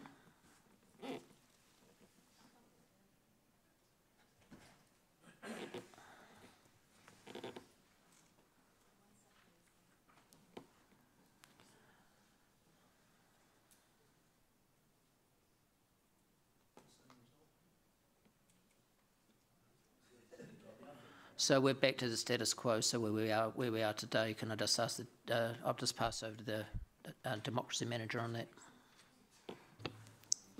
Preferred type of question to respond to.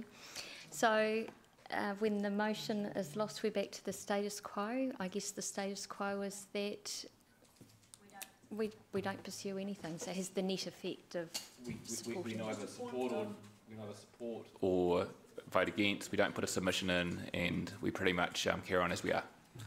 Okay, we'll stop for lunch until 2 o'clock.